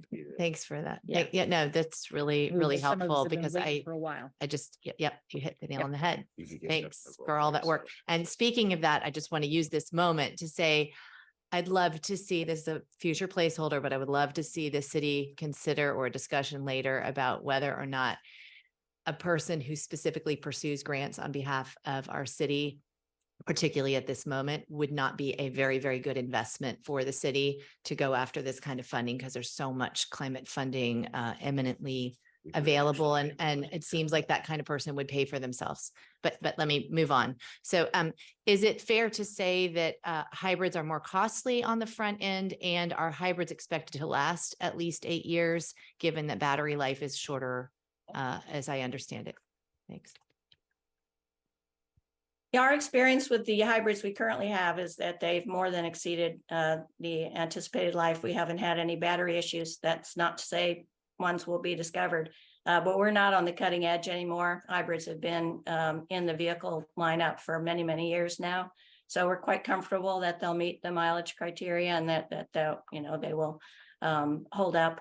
There will be a fuel savings. Again, there's a rated expectation about fuel savings. We're looking forward to tracking that once they're in the fleet and being used. And so we can then have very detailed information about what fuel savings we have been able to see as a result of moving from the gas to hybrid. Very much depends on how they're driven, where they're driven, and all that is very officer detail impacted. So we will be tracking fuel costs as well as any maintenance costs, because we do in-house maintenance of most of our vehicles, including police cars. We've got very detailed records about each repair and service check and what vehicles are having done to them. So we've got very detailed records on each vehicle. And can you just elaborate there on the Ford hybrid SUVs?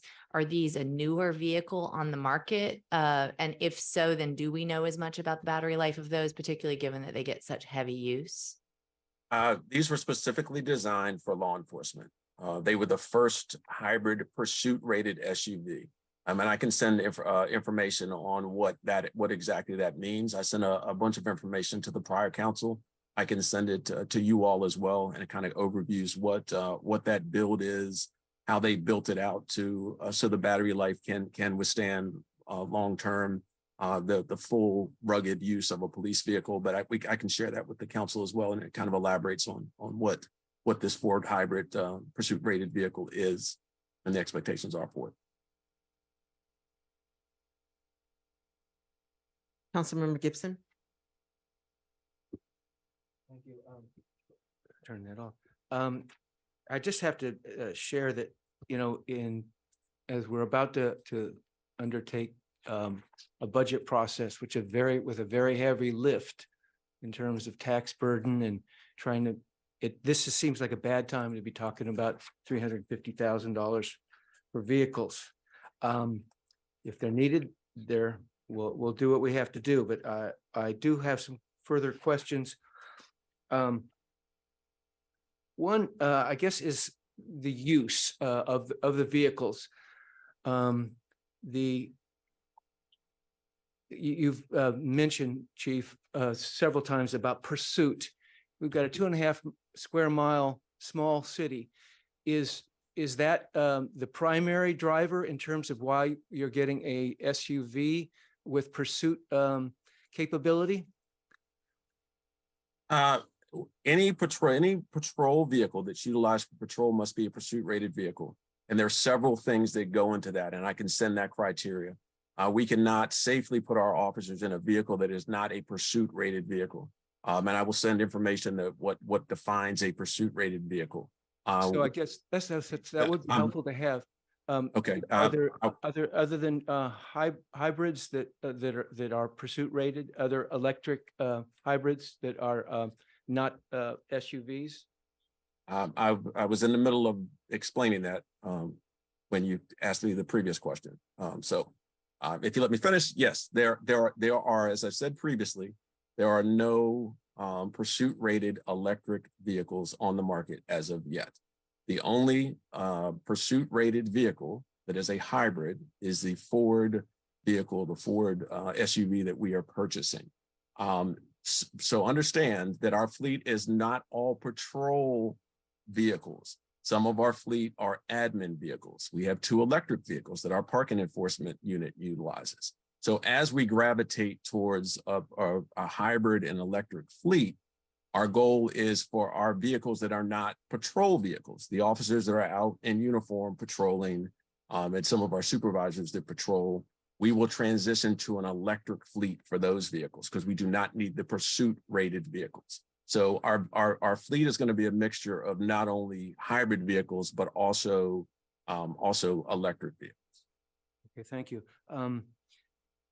The other, or one of the other questions I have is kind of recovery costs with the old vehicles. Are we able to recover some costs from them? And then the old equipment, I see that, it's considerable emergency equipment, 50,000 and then 37. Anyhow, are any of these costs recoverable from our older vehicles? And if we're selling them, or can we remove that equipment and then use it on a new vehicle? Well, Daryl, you can. Daryl, yeah, there's again a very formal process for discharging vehicles or any equipment of value that the city has. So we go through a disposal policy and process, which is approved ultimately by the city manager on a vehicle by vehicle basis. And every vehicle that can be sold once it's used is. As you can imagine, there's some specific things that have to be done to a police vehicle to remove all logos and anything else, lights, anything that could be misconstrued to be an active police vehicle before it's put to auction. But there's a number of different ways in which the city procures pricing for the sale of used vehicles, either through auction or through some of the surplus equipment websites that we use. So, Councilmember Gibson, if I can just elaborate on her answer. So we do utilize equipment when we can. So for example, the radio that is currently in my vehicle was a radio that was in another vehicle that was totaled. So a lot of times the technology, when you're replacing a vehicle that's 8 and 10 years old, the technology for that existing equipment for a light bar, et cetera, the lifespan of light bars only lasts a certain amount of time. So if we can utilize the equipment that's in vehicles, and a lot of times that's from vehicles that are involved in accidents and totaled, we'll take the radio out and put it into a newer vehicle. So we do evaluate that as we replace vehicles. But as we're replacing really, really old vehicles, it does not make sense to put a 10-year-old light bar on a new vehicle because we're just going to have maintenance issues with trying to maintain that vehicle, and the same with the radio. But we do evaluate with some of our vehicles, mostly the vehicles that are totaled in accidents, reusing that equipment that if it's viable to use. Well, good. I guess I would appreciate what that disposal process and actually how much we would recover in terms of the sale of the vehicle, or if we do sell some of the equipment, or if we're able to reuse that. Overall, I mean, it helps me at least to understand what the costs are for this, and if we're recovering some of those costs, it makes it more palatable. But on the other hand, if there's extra costs, and I wanted to raise the issue of charging stations and whether this increasingly hybrid or EV fleet do we have the charging station capacity to handle them, and are there costs involved with that? These hybrids are not plug-in. These are not, but you have other all electric, I understood. We currently have 2 for our parking enforcement staff, as we transition into an all-electric fleet, this would not just be the police department, this would also be the public works, the rec department, and all city vehicles. So as we did that, we would take into consideration all of the infrastructure as far as charging that would need to be utilized. Currently, we have enough charging stations to accommodate all of the city vehicles that are electric vehicles, as well as the police department vehicles that are electric vehicles. Code enforcement, when it was in the police department, they have electric vehicles now in the housing department. So it's a consideration we're taking as we navigate our entire fleet, hopefully at one point, so we're all electric vehicles. So it's not an issue now. We have adequate capacity there. Yes, and I just wanted to add that the former sustainability manager has developed a fleet transition draft policy that will be reviewed and developed further once we have that position refilled. So it's not something we haven't spent some time thinking about and planning for. Excellent. Well, in terms of revising things, I wonder if the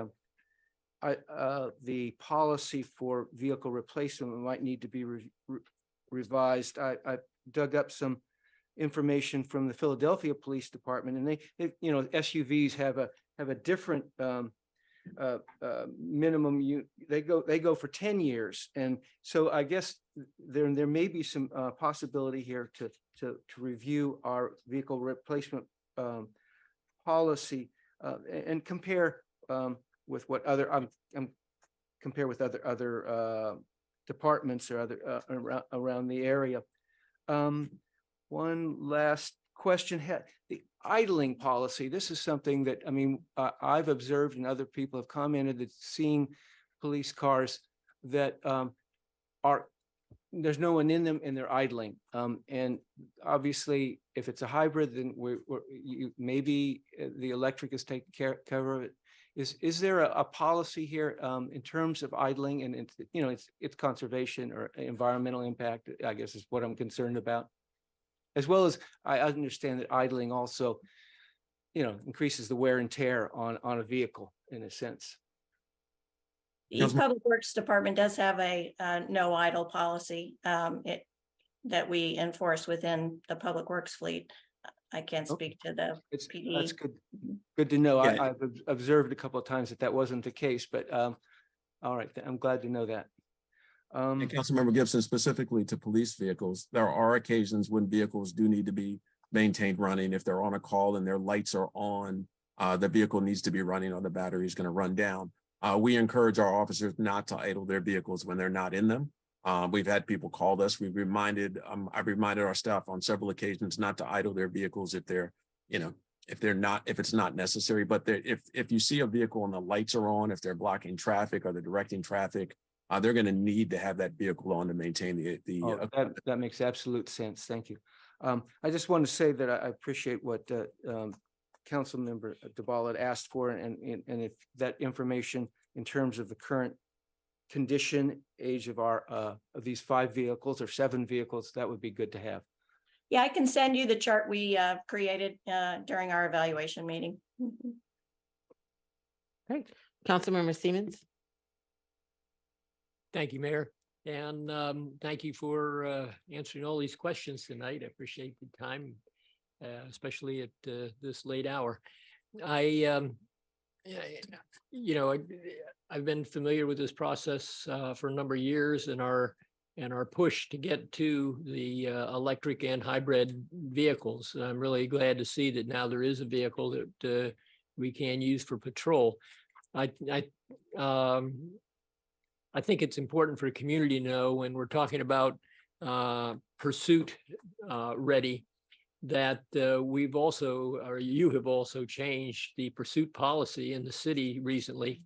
And so we're not talking about what we were talking about, 5 years ago with, we were chasing people all over town and down into the district, that it's a much less frequent situation where we do need to pursue vehicle, and I don't recall the exact criteria that you use, but I think it's you've cut it down to where it's really the bad guys you're chasing, not the ones that are not threatening people's lives. Is that so? Councilmember Siemens, if I can just comment on that, pursuit rated is probably the bad description of the vehicle, the necessary upgrade to a vehicle for police services. Pursuit is a very minor part of that. It's more of the rugged upgrade for the suspension, for the infrastructure of the vehicle, in case it's involved in an accident and so on and so forth. It's not necessarily chasing vehicles.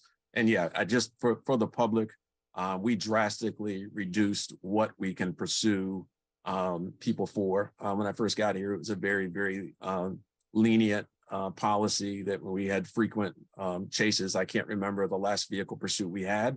We only chase for serious felonies. It's not worth risking people's lives over, a potential, stolen tag or so on and so forth. So I appreciate that clarification. Anyone that's confused by the term pursuit, it's more geared towards how the vehicle is built, how it withstands, accidents, how it has extra suspension for the rugged use that it has, and so on and so forth. Yeah, I thank you for that, because I think it's important that the community know that our police department is really moving into the new age and moving to be a modern police department, both with the equipment that we purchase, the rules that we follow, and the individuals that we hire. So thank you for that.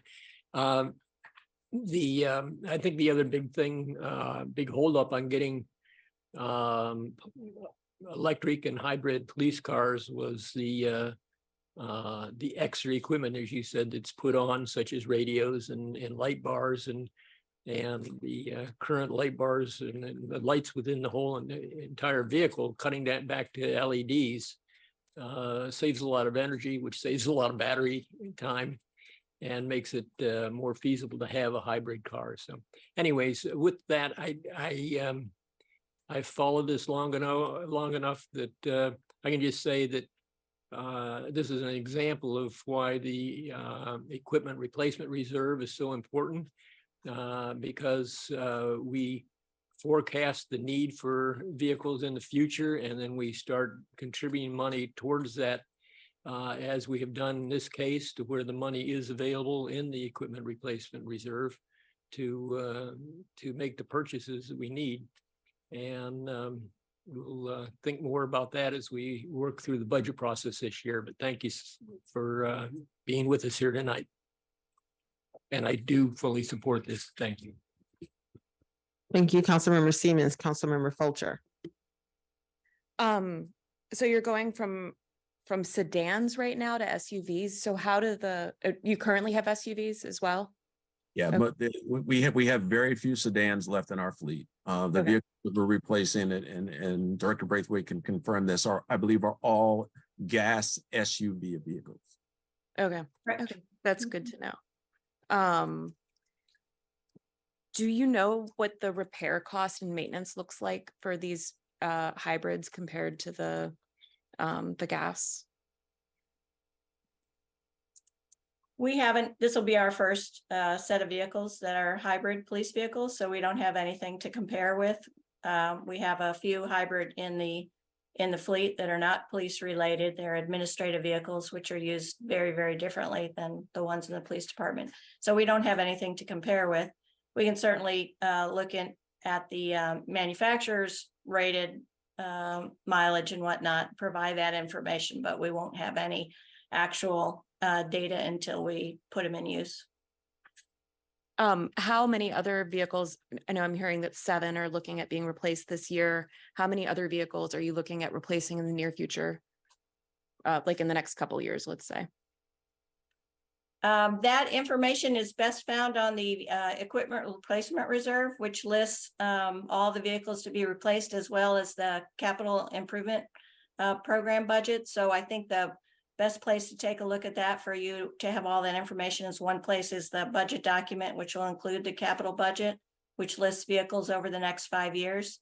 And then we have the equipment replacement reserve goes out 50+ years. So we could provide that as well. But the CIP is the best place to look for that information collected. Okay. I mean, is there any concern about, I don't know how how many accidents or like, you know, how often your vehicles take a lot of damage from the work that they're used in. And so like, how quickly are we going to have hybrid vehicles? And I'm just worried about the cost of repair of hybrid vehicles, you know, kind of jumping into it blind. Well, we do most of our repair in-house. Of course, they'll be on a warranty. So any initial issues would be covered through warranty. But once that warranty is expired, 85% or more of the maintenance costs are covered in-house by our mechanics. So a lot of that will be expected to be fairly similar to what we're experiencing now. Once we do go to EV, it's going to be a significant change for everything, maintenance-wise, significant reduced maintenance, particularly brakes as well as other things. But some of the maintenance issues with police cars or other cars are things like tires, which are going to wear at the same rate, whether it's EV, hybrid, or gas. And then just mechanical issues like, issues with doors and hinges and a suspension and all that kind of stuff that's going to be normal wear and tear. So we don't really anticipate a significant difference between gas and hybrid per se. There will be some, but the real change will come when we go to an electric vehicle compared to our gasoline vehicles. Okay. And I know you guys are tired of hearing this, but I would also like to see the points that these cars have. So if you could just make sure you send it to all of them. Yeah, I'll send it to everybody. Well, I'll just send you the chart that we use so you can get a better sense of how we evaluate that. I also just wanted to point, you had asked a question about how many accidents. Now, most of these vehicles that we're replacing, the 5 that we're replacing, or even the 7, are at least, most are 8 years old, some are older, some are 9 years old, 1 is 6 years old. But I think in total, about 4 of them have been in one accident. So typically over the life of a car, especially a police car, there may be minor accidents, but, one or 2 vehicle accidents is fairly common. There will be some cars that have no accidents. There will be some cars that have 5 accidents.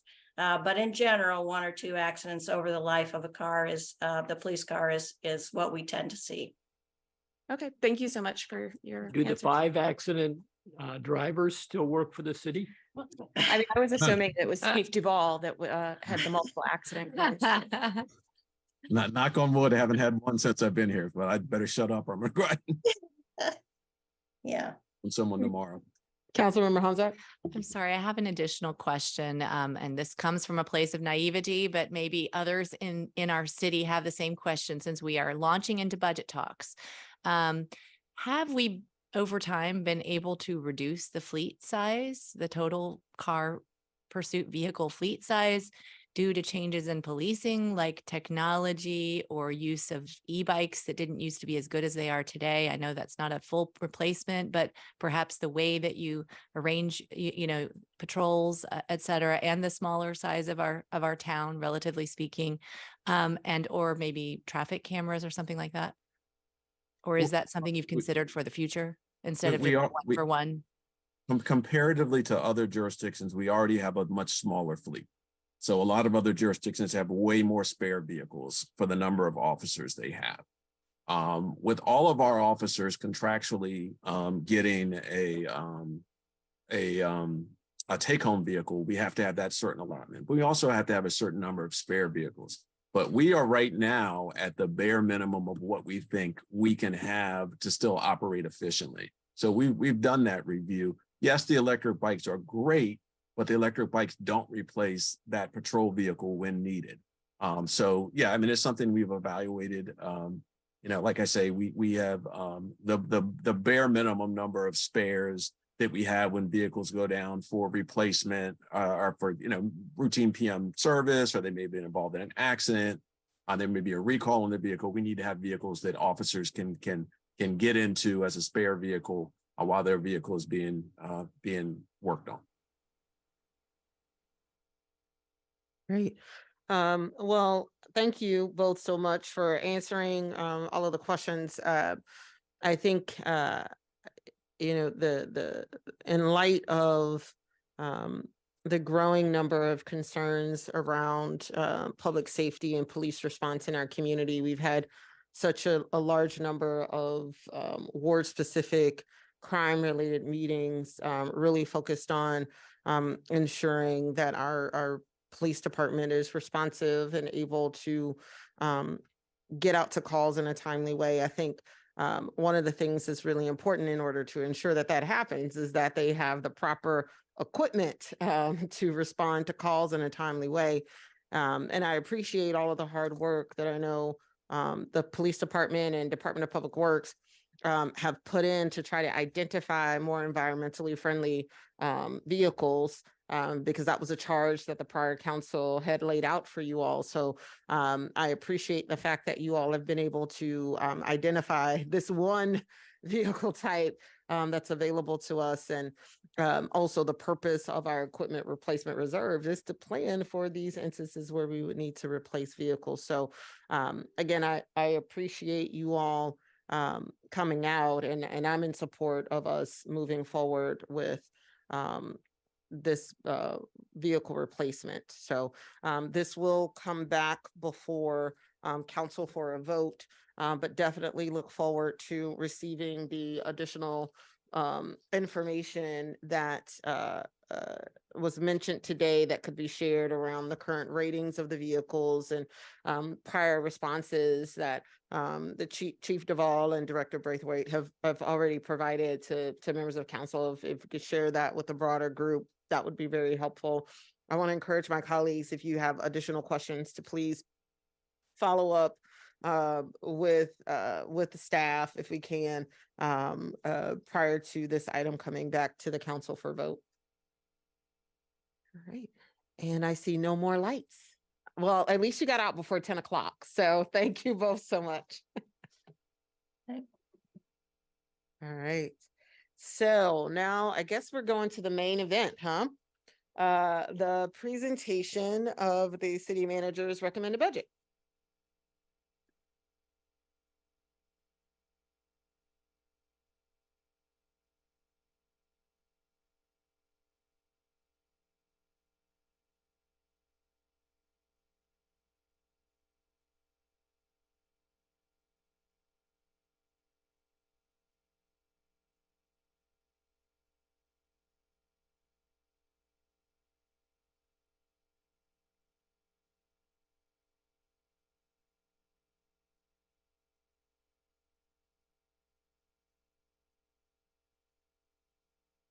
Good evening, council, mayor, residents and visitors. I'm pleased to present to you tonight the proposed fiscal year 2024 budget.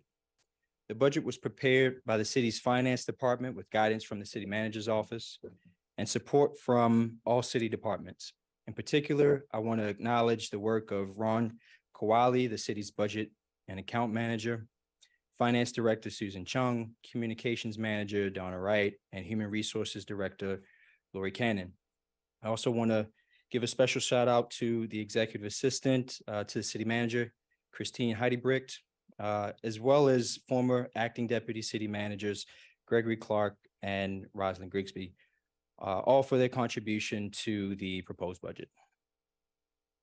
The city is at an important juncture, having been impacted by, like most of the world, the COVID-19 pandemic. I need not go into detail on the mental, physical, and emotional effect that it has had on all of us as we've lived through it and continue to be influenced during our recovery. I am, though, optimistic in my belief that we are indeed in the recovery and rebuilding phase, and thus the theme of this year's budget is building a better tomorrow. For so much of the last 3 years, we have all had our heads down, rightfully concerned about each step that we took as we waded through the high waters of uncertainty.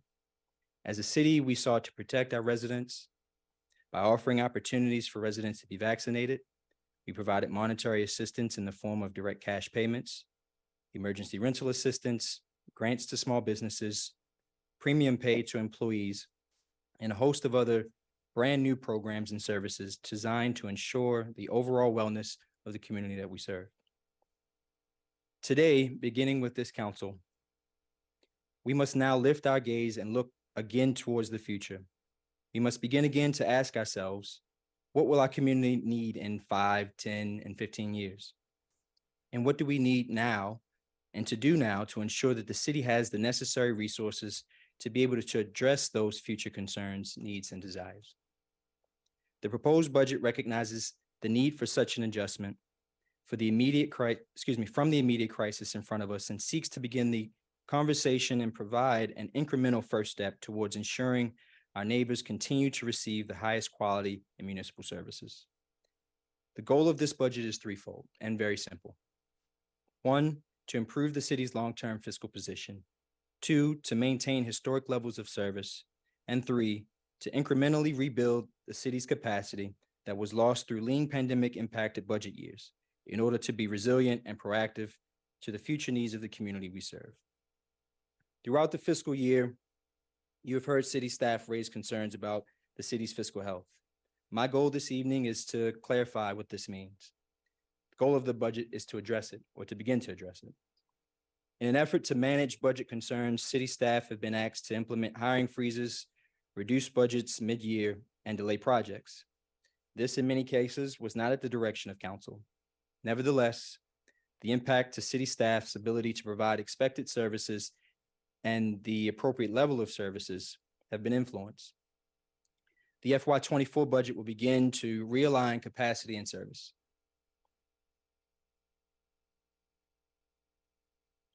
The presentation this evening is the first step in the budget process. As you can see, the entire process takes place through April and May. After tonight's presentation, there will be a series of work sessions in which city staff and city council will discuss the details of the budget. The first work session will be held on April 17th, at which we will discuss the city's operating budget. We will continue the operating discussion and also discuss the capital improvement program budget on April 19th. On April 19th, we would also hold the first public hearing. On April 24th, we will discuss the ARPA budget. On April 26th, that will be the council's first budget reconciliation meeting. A second reconciliation meeting will be held on May 1st, along with a second public hearing. On May 10th, council will hold the first reading ordinance adopting the budget with a second reading ordinance on May 17th. On tonight's agenda, we will start with a budget overview in which we will discuss some of the major budget assumptions, a summary of each fund, and a summary of the city's reserves. We will follow the budget overview with a brief discussion of the budget highlights and end with a Q&A. Before we get into the budget details, I'd like to address some of the budget assumptions. First, it is important to note that this is a maintenance of effort budget, which seeks to preserve the existing expected level of service while incorporating all the operating expenses and capital expenses that allow for such service. The budget assumes that there will be an increase in insurance costs of 15%. Insurance costs include health, dental, and vision insurance, life insurance, and disability insurance. The assumption is based on guidance provided by the city's insurance broker. The guidance was heeded as a part of the proposed FY24 budget, given the city's recent experience in realizing a 12% increase in workers' compensation. That was as recent as FY23. There's also analytical support for the increases. As you can see in the chart included on this slide, the city's annual rate of change has been below the market since at least 2017, ranging between 0 and 3%. In that same period, the market range has been higher at 6.8 to 7%. The 15% increase included in FY24 is ahead against possible corrections. The budget also assumes a 2% increase in wages for the fiscal year. The economic impact of the 2% wage increase is approximately $420,000. The 2% wage increase is our best attempt to adjust wages in response to inflation. It is qualified and restricted, however, by other increases in personnel costs, primarily associated with the increase in insurance costs. The Employment Cost Index, or ECI, measures changes to the total employment compensation and is often used by employers to make pay adjustments. For the latest quarter in which information is available, the ECI was 5.1%. This means that personnel costs have increased by 5.1% from December 2021 to December 2022. The index includes not only wages and salaries, but benefits as well. When employee costs are considered, all employee costs, personnel costs that is, the city is assuming a 6.46 increase in employee costs compared to the 5.1 of VCI. It is also important to note that the 2% increase in wages follows other recent wage adjustments. In FY21, increases were 1.5%. In FY23, wages increased several times by an initial 3%, followed by an additional 6.5%. The 6.5% adjustment was the result of the wage study, which suggested that the entire wage scale be adjusted by that amount to better align the city's salaries with the market. The wage study also recommended an additional adjustment of 10% to the police department for sergeants and above. This was also implemented in FY23. I will also acknowledge that the study indicated that even with the wage adjustments, there was still approximately 25% of employees that are below market. Below market, however, does not necessarily mean underpaid, as employees may be paid below market as a result of their experience, skill, or certifications. However, to better understand the circumstance, further analysis of this concern will be done as a part of the reclassification study planned for as a part of the proposed FY24 budget.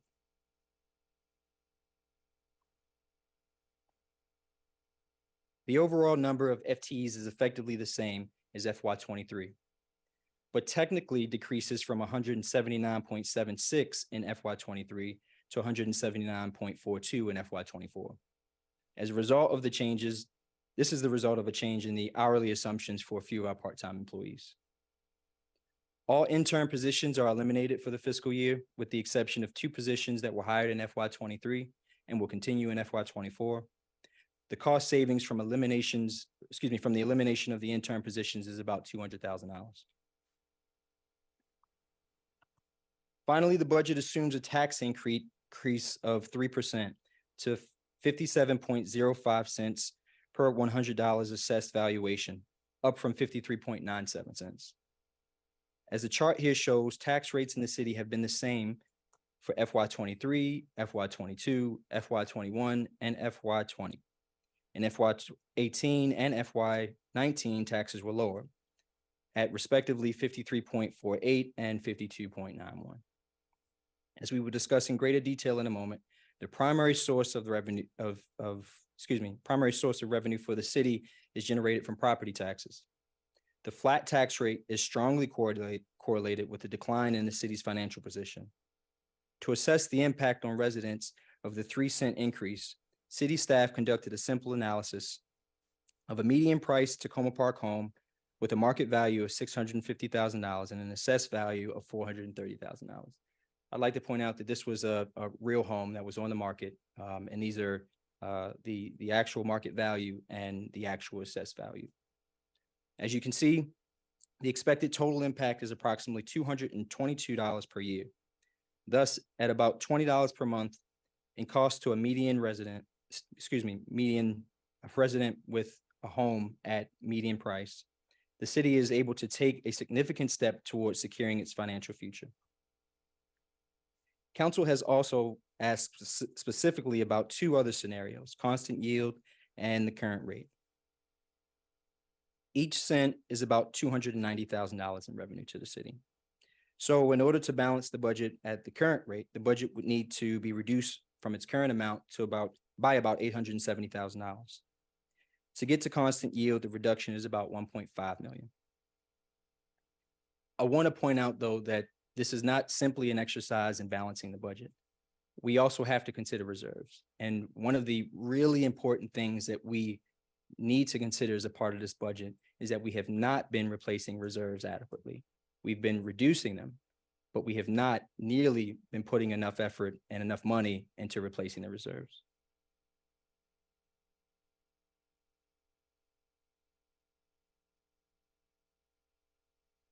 The city's financial activities are managed and organized through 5 primary funds: the General Fund, Stormwater Management Fund, Speed Camera Fund, Special Revenue Fund, and American Rescue Plan, otherwise known as ARPA Fund. Each fund has a specific purpose, the details of which we will discuss in a moment. The total expenditure for all city funds in the proposed FY24 budget is 44.6 million. The total revenue is 34.17 million. The expenditures exceed revenues, and thus to balance the budget, 1.1 million in bond reserves and 9.4 million in other reserves are being used to cover eligible costs for which reserves are purposed, meaning that they are eligible costs and appropriate costs. The balance for each fund and the associated expenditures is listed on this slide.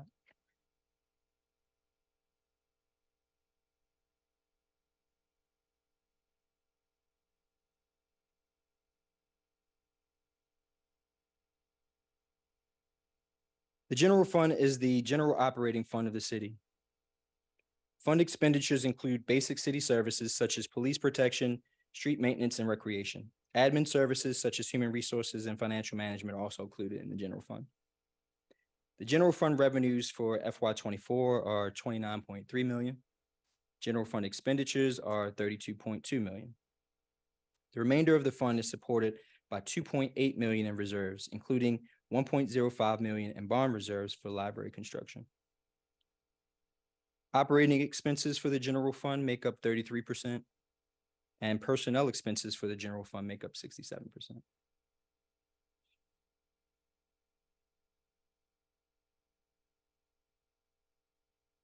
This diagram is just showing the general expenses by expenditure type, showing pretty clearly that the personnel costs are the largest by a large extent, the biggest expense for the city.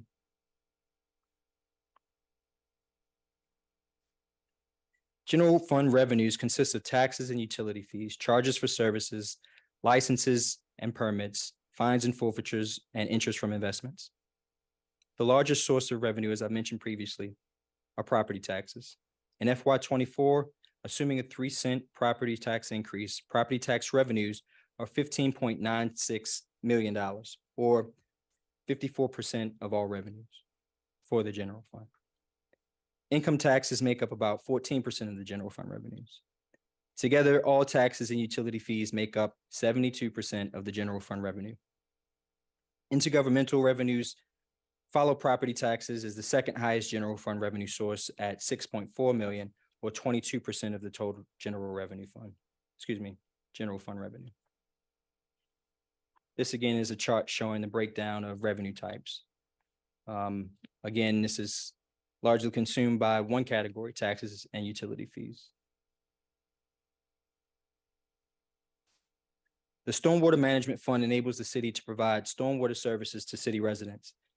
These services, which are directed by Public Works Department, include construction, maintenance, and repair of stormwater drains, inlets, channels, and ditches. The city also ensures compliance with state and federal requirements for erosion and pollution control associated with stormwater runoff. The fund is supported by the city's utility fee. The fee is assessed annually to property owners at a rate of $25 per 500 square feet of impervious surface. Revenue for the stormwater fund is $778,000. Expenses for the fund, $781,000. This small remaining balance is coming from the existing fund balance, which is a total of $115,753.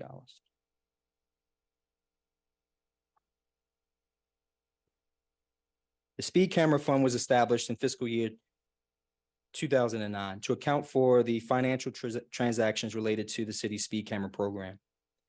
The goal of the program is to reduce speeding in an effort to prevent accidents and reduce injuries and fatalities. As a result, long-term revenues associated with the Speed Camera Fund are expected to decline over time as motorists make corrective actions. This, of course, excludes instances where additional cameras are added. The city, however, has exhausted all possible locations for speed cameras. However, new legislation will enable the city to implement red light cameras at certain eligible intersections. This program is expected to begin in either late FY23 or early FY24 and add an additional 1.3 million to the speed camera fund. However, it's important to note that state law limits the use of speed camera fund revenues for, and I quote, public safety purposes, including pedestrian safety programs. The speed camera fund revenue in FY24 totals 2.2 million. Speed camera expenses are 1.6 million.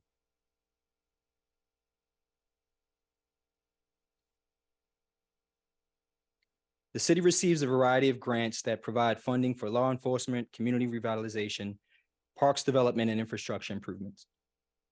The city utilizes special revenue funds to account for revenue and expenditure activity attributable to the specific projects funded by these grants.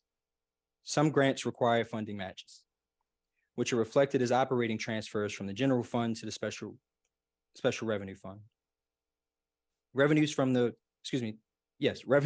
special revenue fund total 1.9 million and are represented by several federal, regional, and county sources, which include community development block grant dollars, the NED grants, otherwise known as National Capital Strategic Economic Development Funds. Those come from the state.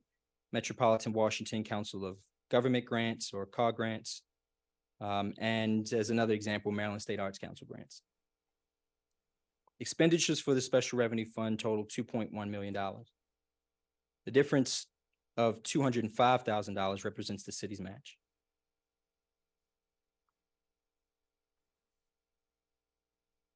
The American Rescue Plan Act Fund was established during fiscal year 2022 to account for expenditures of the city's $17.5 million in ARPA.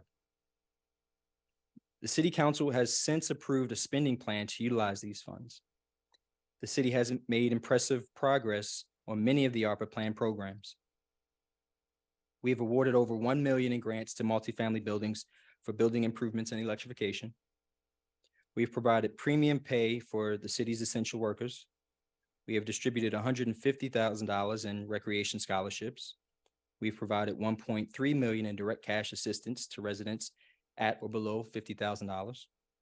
We've provided or awarded nearly $300,000 in small business grants. We've provided residents with $500,000 in emergency rental assistance. And we're in the process of finalizing the Mental Health Crisis Counselors MOU with the county for on-site crisis counselors to provide emergency services to residents. In FY24, many of these programs will be continued, new ones will be implemented, and others may be reimagined by council with assistance from staff. In an effort to provide short-term aid to the city staff have proposed in the FY24 budget that $1.1 million in ARPA funds be used to support the city's capital improvement program. The $1.1 million is a combination of programs not yet started, unspent ARPA salaries, and excess funds from programs that have been implemented. Council will do a deep dive into the ARPA budget later in the budget process.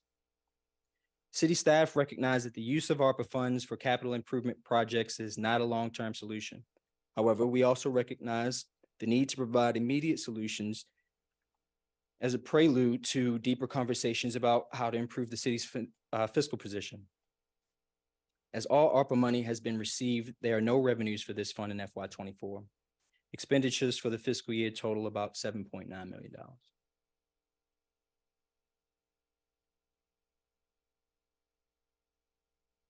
So I want to pivot now to discuss another important aspect of the city's budget, reserves. The city of Tacoma Park maintains several general fund reserves. These include emergency reserve, equipment replacement reserve, facilities maintenance reserve, housing reserve, and restricted bond reserve. The emergency reserve can be used exclusively for emergency expenditures necessary for health, safety, and welfare of persons or actions necessary to perform essential government functions. The city charter requires that the emergency reserve increase each year by a percentage equal to the percentage increase in CPI. The contribution in FY24 is $550,000.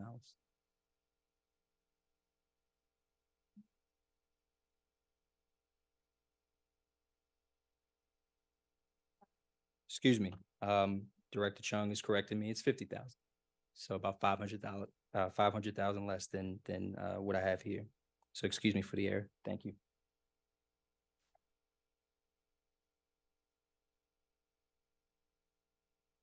The Equipment Replacement Reserve, or the ERR, is used to pay for the replacement of major capital items as they reach the end of their useful lives. Capital items are those items that are $5,000 or more and need to be replaced cyclically. The annual capital improvement program typically includes a list of these items covered by this reserve. Such items include, but are not limited to, vehicles, equipment, and machinery. The contribution in FY24 is $550,000. The withdrawal from the reserve for FY24 is $1.6 million.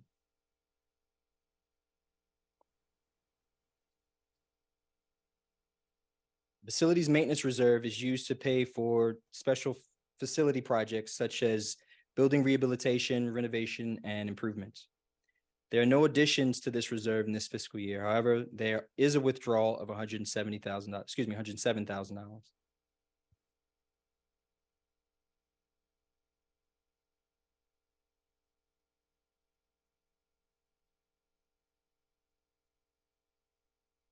There is a reserve that's missing here, so there's not a slide. We will add that slide. But for now, I'll just talk about it verbally. The housing reserve was created in 2017 in an effort by council to set aside funds to meet housing affordability goals. There are no planned withdrawals in FY24. However, this year's proposed contribution of $200,000 is the state's reimbursement of funds that were used in FY23, but will be replaced in FY24. Finally, there's a restricted bond reserve. This reserve is used to receive bond for proceeds for bonded projects such as the library redevelopment project to ensure that those funds are available for only those bonded projects.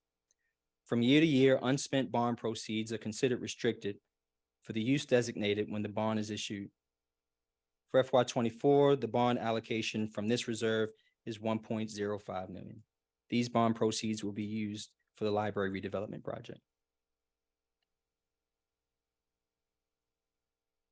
We've heard a lot about unassigned reserves throughout the fiscal year.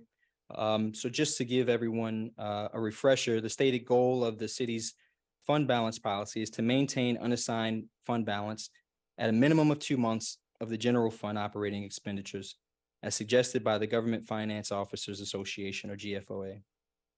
The unassigned reserve balance represents the excess of assets minus liabilities and is commonly referred to as the city's reserves. In May 2019, the City Council passed an ordinance increasing the unassigned reserve balance goal to be 17% of general fund reserves. For FY24, 17% would be about $4.9 million. The FY24 budget was able to achieve an unassigned reserve balance of $3.9 million.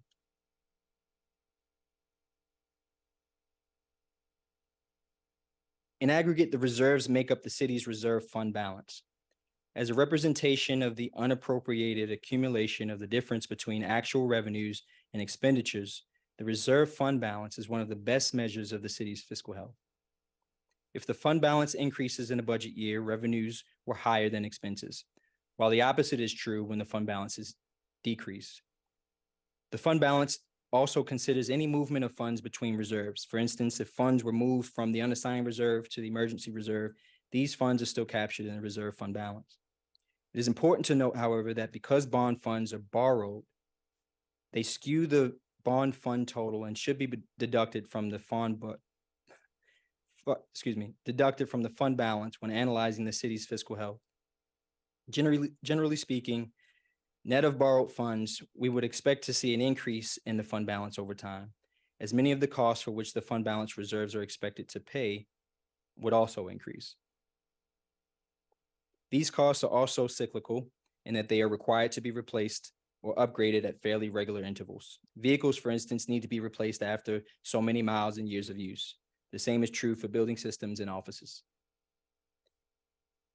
The chart on the screen here depicts the city's actual fund balance from 2016 to 2022 minus the bond funds.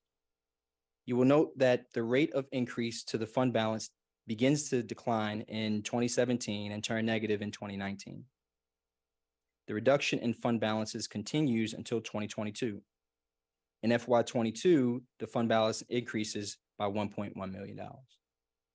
The increase is due to a number of factors that are not expected to be sustainable practices for the city. This includes hiring freezes and mid-year budget reductions and subsequent delays in planned projects. FY '22 also saw the movement of the general fund expenditures to other accounts, including ARPA. According to the FY '23 projects, excuse me.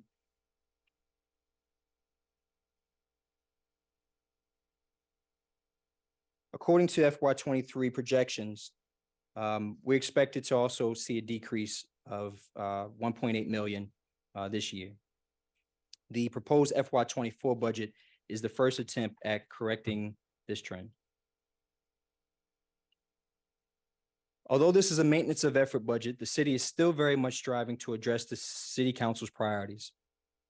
As we all well know, the priorities themselves were under development at the same time the budget was being finalized. However, city staff have been paying close attention to the discussion.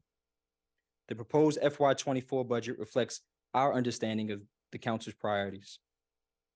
We have highlighted a few important programs and their relationship to the priorities. Under advancing a community of belonging are just a few programs to note. $120,000 contribution to direct cash assistance, the continuation of our food insecurity programs, the library renovation and community center redevelopment project, $160,000 dedicated to the recreation center redevelopment, $140,000 contribution to the homeowner property tax credit program, $17,000 funding the community festival, and $20,000 funding the 4th of July festival, $45,000 funding the summer enrichment program, and the implementation, as I stated, of the mental health counselors program. The contribution in this year is $275,000. We'll also be continuing the recreation scholarships with a contribution of $150,000. Under fiscally sustainable government, we have the reclassification study. We have the continuation of the city's leverage of the ARPA funds to stabilize the tax rate, or at least the proposal to do so.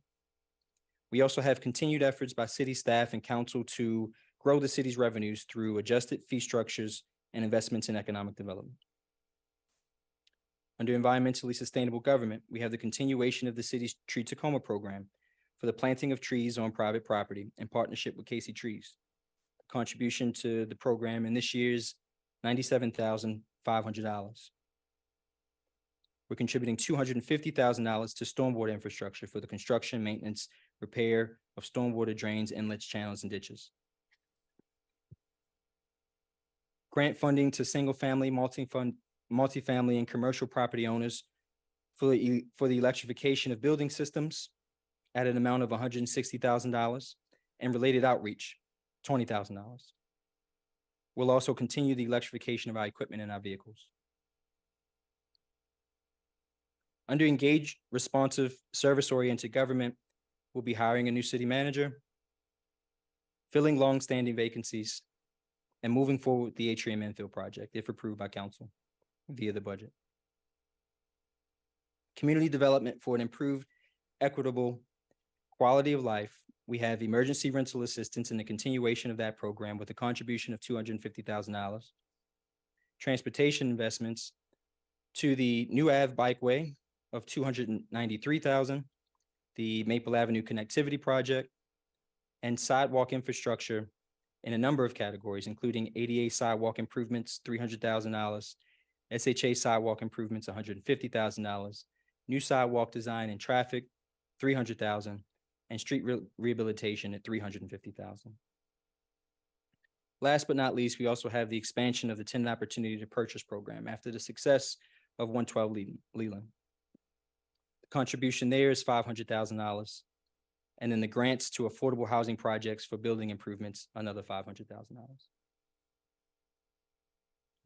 Our next steps, as I mentioned, are on April 17th, a budget work session, and April 19th, the first public hearing. And I will pause there to take any questions that council might have.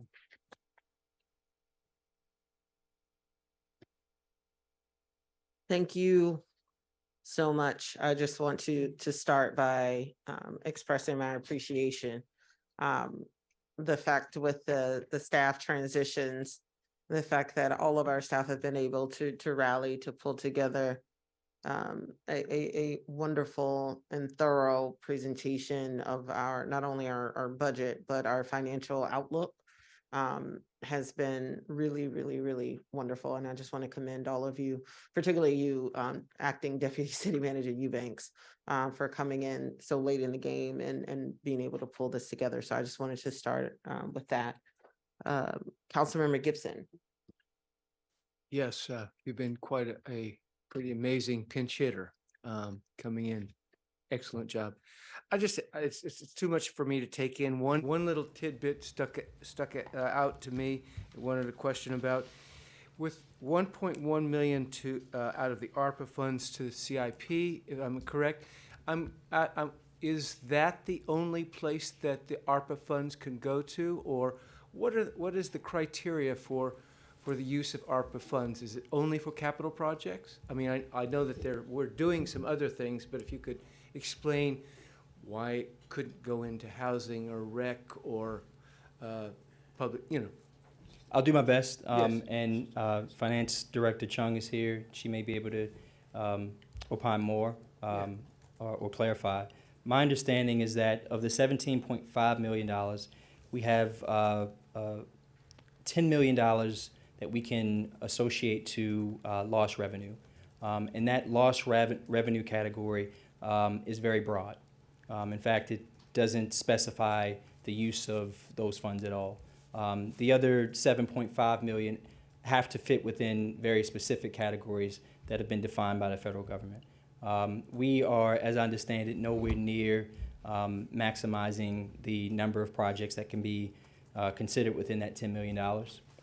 So to answer your question, there is in theory a lot of projects that could be considered as options to transfer from the general fund to the ARPA fund. Okay. The hesitation that we have, and just as a point to council, is that the intention of ARPA is to fund programs that are going to be temporary. Our general fund programs, at least generally speaking, are programs that we expect to go on. And so it is a very temporary solution to a long-term consideration. And wouldn't capital improvements be a long-term as well? I mean, individual projects are one of a kind, but this adding $1.1 million to ARPA is not my first option. And so, but in order to attempt to stabilize the budget and to make the first steps to improving our fiscal circumstances without increasing taxes, but so much. Okay. It's an attempt to kind of balance all of those items. Thank you. And I just want to piggyback off of that point. During the National League of Cities conference that many of us attended, had a chance to participate in some roundtables of small communities. And I will say, we are an outlier in terms of how we leverage the use of our ARPA dollars. Most other municipalities that are smaller in nature use the bulk of their ARPA dollars to do capital improvement projects and things of that nature, stormwater projects and the like. So just want to assure folks that are new and weren't a part of some of the prior conversations, capital improvement is an allowable expenditure under ARPA, and quite frankly, from what I've learned from talking to some other municipalities, is one of the main approaches that they use to use those ARPA dollars. Can I comment on that topic? And that said, there was a whole process of identifying projects, having a community meeting about at least one community comment session, council discussion to pick the projects that were picked. And if I understood correctly, the money that you are referring to for the 1.1 million is funds that are not being taken away from currently identified projects, but which are are savings. Thank you. They are to some degree. So some projects, as you well know, council member, are multi-year projects. And so there are projects that haven't yet started. That's what I was trying to say. There are projects that haven't yet started that staff were already considering repurposes for and plan to have those conversations with council. So those dollars are included. And so obviously we haven't made any concrete decisions, but we are presenting council with options. Right. So, and we will go into extensive detail when we talk about the budget portion, ARPA portion of the budget at the work session. So we will talk about this in more detail at that point. But this is repurposing funds that are probably not going to be useful anyway in the categories for which they were originally signed. This is not taking the ARPA plan that we had, which was largely focused on the more vulnerable folks among us, and throwing it out the window and saying, oh no, we're going to do something completely different. Just wanted to... Not in total. So I'll use it for instance, the Direct Cash Assistance Program. A portion of that program, I think, is at least 2 years. And so there are technically, I think it's, I want to say $910,000 left of available funds for FY24. This budget proposes 100 and some odd thousand. And so I think it is taking money away from that program and the council's prescribed allocation and repurposing it.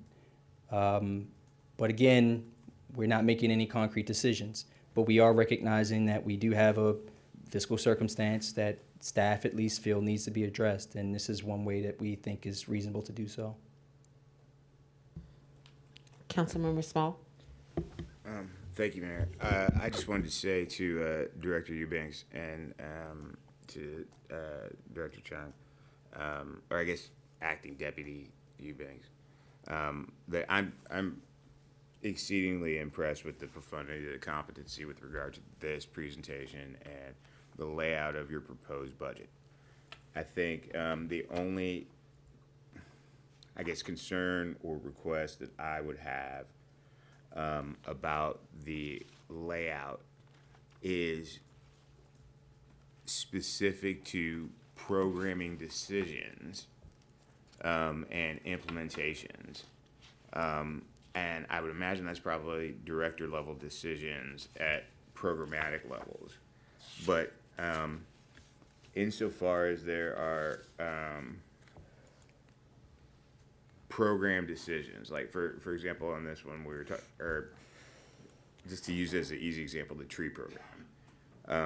So if we are going to spend money on the urban canopy, but there are also considerations about pollinators or other kinds of things, in that assessment,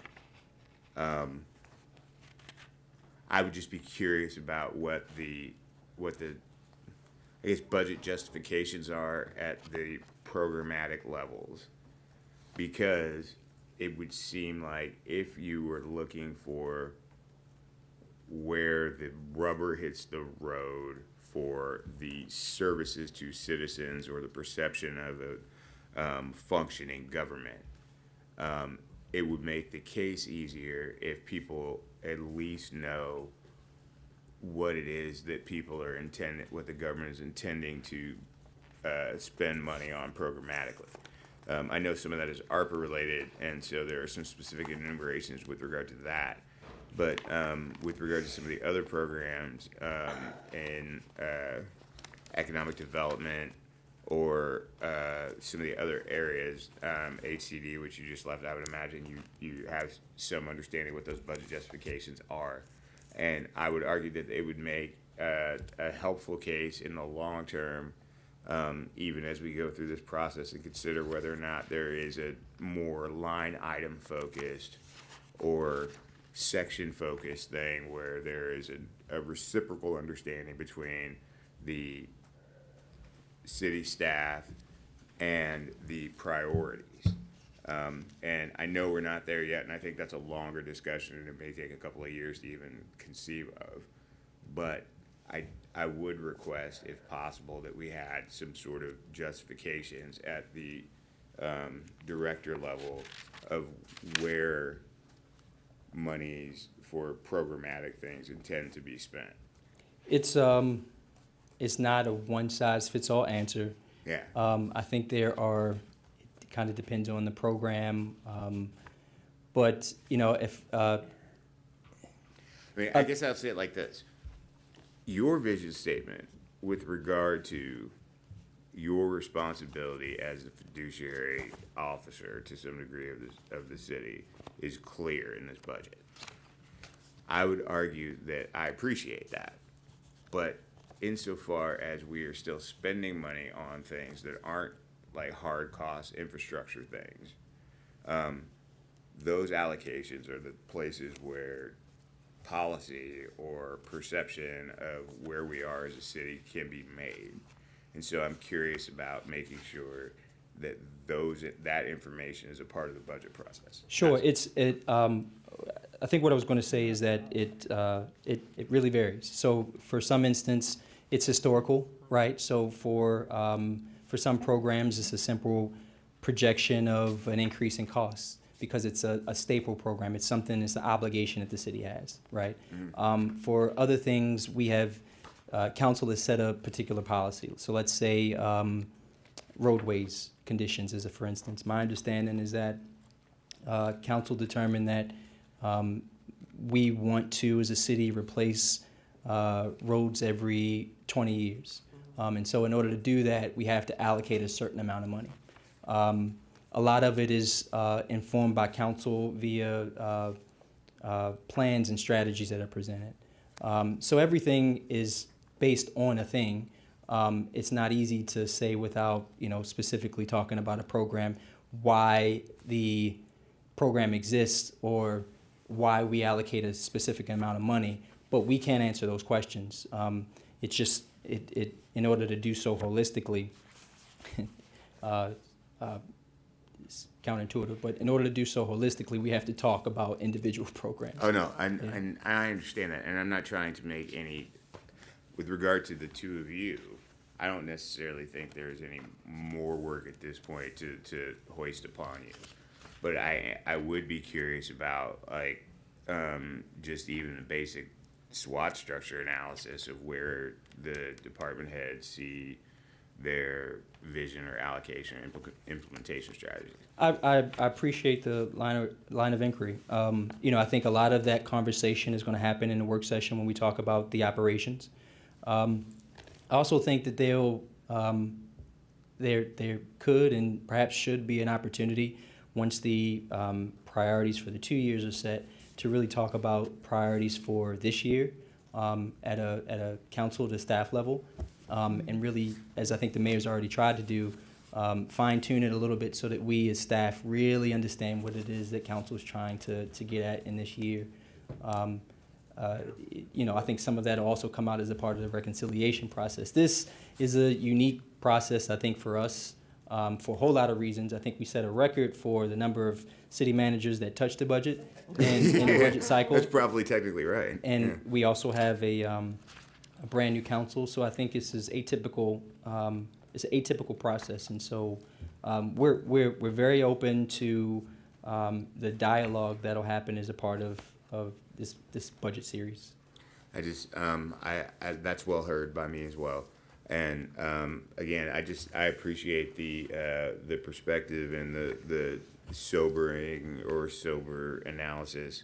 And I thought you did a great job in your first attempt at running the show on a budget. So I just wanted to let you know that's the case. I'm sure we'll have additional conversations about where we are on constant yield, vis-a-vis, and some of the other knockdown things. But as far as the presentation goes, I hope anybody who's still awake and alive, in addition to the people who are on this board, recognize the manner and affect and the extreme distinction therein. Thank you.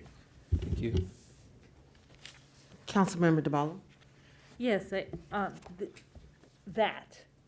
thank you very much for this.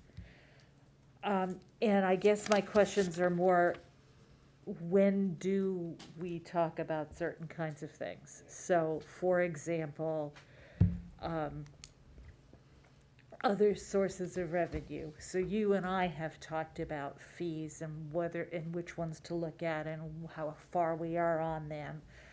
We've talked about, a couple of people have mentioned different categories of property tax rate and whether that is something that we can consider now. So that whole package of other types of revenue, is that which of the sessions are, assuming it's not tonight, which of the sessions are we gonna be talking to those points?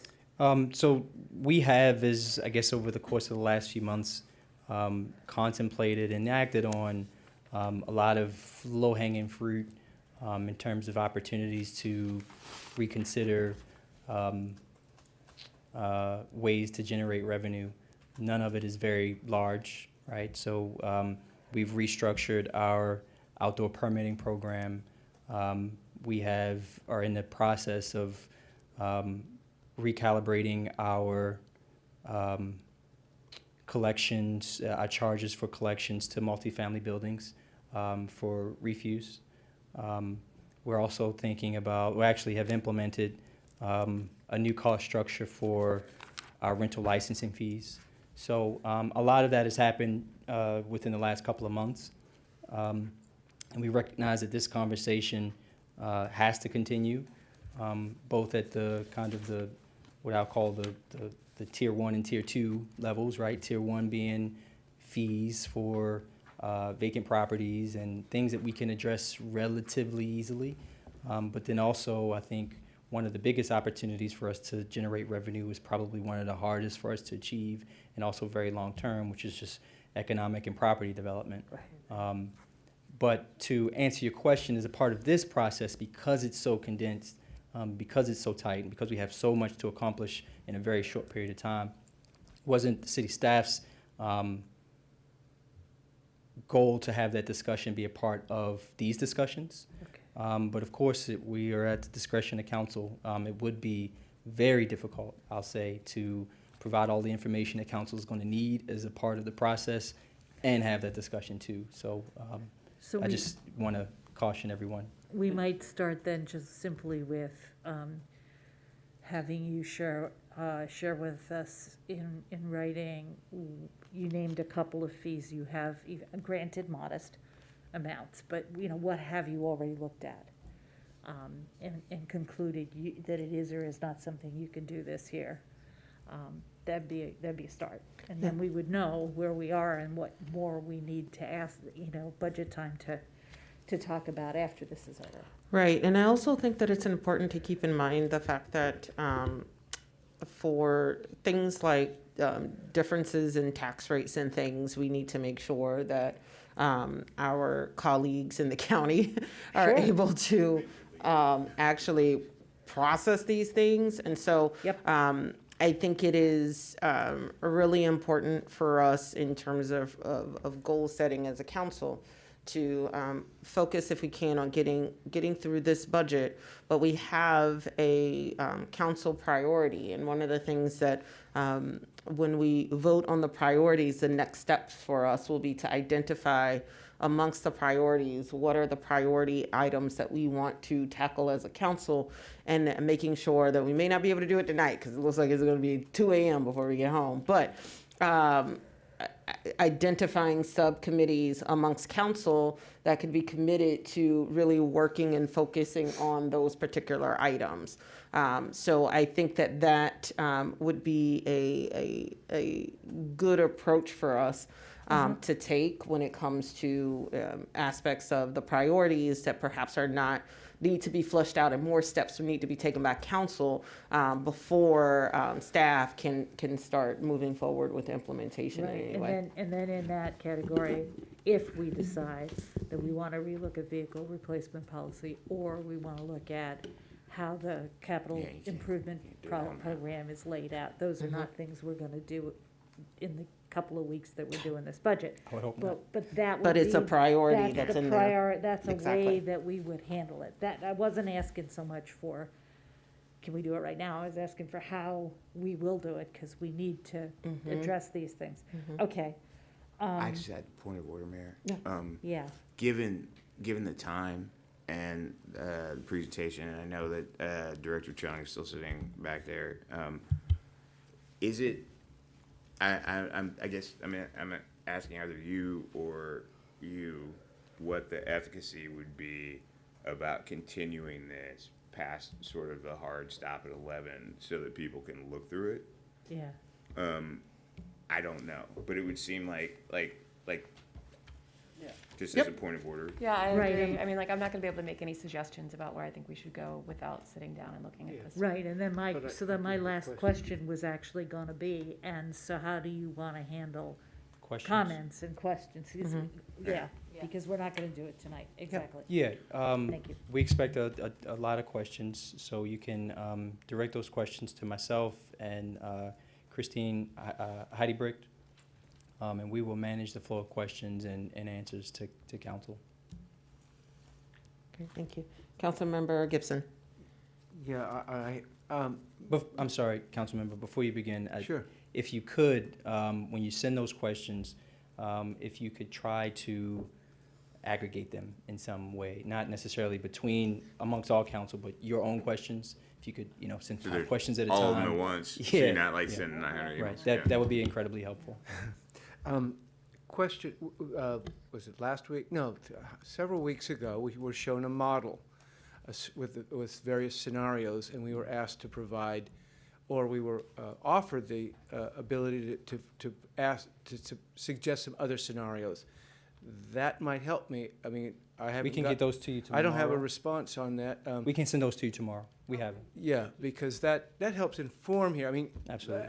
I'll just say that my discussions thus far, I've had one budget meeting with Ward 3, and this proposal is much higher than what people are looking at, are willing to accept. So looking at these other scenarios is something that I'd like to do with the information that you provide, and then with my ward and the council. So I look forward to getting those answers. Thank you. Okay, great. I don't see any other lights. And so with that, I do want to thank Director Chung, Acting Deputy City Manager Eubanks again for the thorough presentation. This is the first of many discussions we will have about the budget. So appreciate you all and the time that you've spent with us this evening. All right, we may get out of here at 11 after all. Okay. All right, so the last item on the agenda is a voting session on the resolution adopting the 2023-2024 City Council priorities. As was shared with members of council, this latest version of priorities incorporated many of the comments that had been received previously. We've also updated the resolution to reflect the conversation that occurred during our last session on the priorities. And so we also received some comments and suggestions from staff that were incorporated as well. So with that, would someone like to move our resolution adopting the? We adopt this resolution. I'll second it. All right. Are there any comments or Yes. points of discussion? Yeah, I just wanted to take a few moments to clarify my view on this document. For the big audience, Arthur and Karen, I just want to say that this document, I think we've reached a compromise document, and it's built primarily on the prior council's priorities, with some updates and some improvements. And a couple of those that were important to me were stormwater and resiliency, adding performance measures in the fiscal area. It's not a perfect, but it's a good roadmap for our collective values, goals, and strategies But I just wanted to say a couple things that it is not. It does not provide measurable results, or it does not provide clear linkage to resources, a resource allocation for effectiveness. I would like to have, suggest efforts going forward to do that in one way or another, so that the next budget that comes through, or next council, when they put together a set of priorities, they'll be looking at it with more information, and I will have done my job if I've moved that along at all. I will vote to accept it, but I just wanted to clarify those caveats. Councilmember Siemens? Thank you, Mayor. And I would like to just piggyback on what Councilmember Gibson said, that I think the metrics are important, and also I think we still need to look at prioritizations, because as the city manager works on implementing the FY24 budget, I think that just based on what I've seen so far, it is unreasonable to think that all these priorities are going to be met in FY24, and so I think to help guide the staff work, we should continue with this discussing these priorities and not just talking about metrics, but also talking about kind of where's the cutoff on what we need to get done this coming year. That's just, a request for moving forward. I also wanted to say that I was glad to see, I had trouble finding the staff compensation and annual reviews priority that I had talked about earlier, but it is in there, I see now, thanks to the mayor. It is on page 13. Yeah. It is bullets 2 and 3 under goal 5. All right.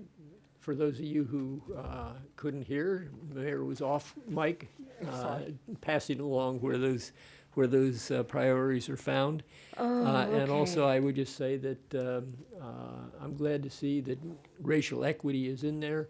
It's a tiny little priority on this list, but it's a huge project. And so as we discuss prioritizing the priorities, I think we need to keep that one up near the top. Thank you. Thank you. Councilmember DeBala? Yeah, this is great, and I have one thing that is arguably a technical correction, but I only noticed it a couple hours earlier this afternoon. So do you want it now, or do you want me to just send it on? It's concerning page 7. Let's go to page 7, yeah. So technically speaking, under property tax assessments, the third bullet, so the city's property assessment process, the city doesn't have a property assessment process, the state does. And I don't know how I missed that before. As the motion maker, I would accept a friendly amendment to my motion that any sorts of administrative necessities to clean up the document be incorporated in the vote. Thank you. And I'll make a friendly second. All right, so all those in favor of replacing on page 7, where it says city's property assessment process to state's property assessment process, please say aye. Aye. Aye, okay. So that has been changed. I will provide that to the city clerk so that we can have that for the final version. Thank you. And if there's any other ones, then we'll just run that back at some point. Okay. All right. Councilmember Fulcher? In the politest way possible, I want to disagree about the racial equity piece being small. Sort of the intention of the advancing a community of belonging is more than racial equity. It's that it would be more than equal. It's that you belong here. And so I was really excited that we snuck that in there, and that's the first priority, is making sure that Tacoma Park is a place of belonging for all people. Thank you, Councilmember Fulcher. Councilmember Small? I had it open for the vote, but I just also wanted to say that I thought that the manner in which you herded cats on this was well done. Thank you very much. So to save ourselves a bit of heartburn, what I will do is I'll figure out how we're going to do it. The schedule sometime in an upcoming council meeting where to get volunteers where we can prioritize the priorities and form subgroups. So if folks can take a look at the list of priorities with an eye for which of the priorities you all would like to. Goals, strategies, or priorities? I mean, there's all those above. I mean, prioritize. Just write your initials next to them joints, and then we can keep Yep. it. That's good. I like that. Yep. So the specific goals that let's stick to the goal level. Let's not go down to the strategy level.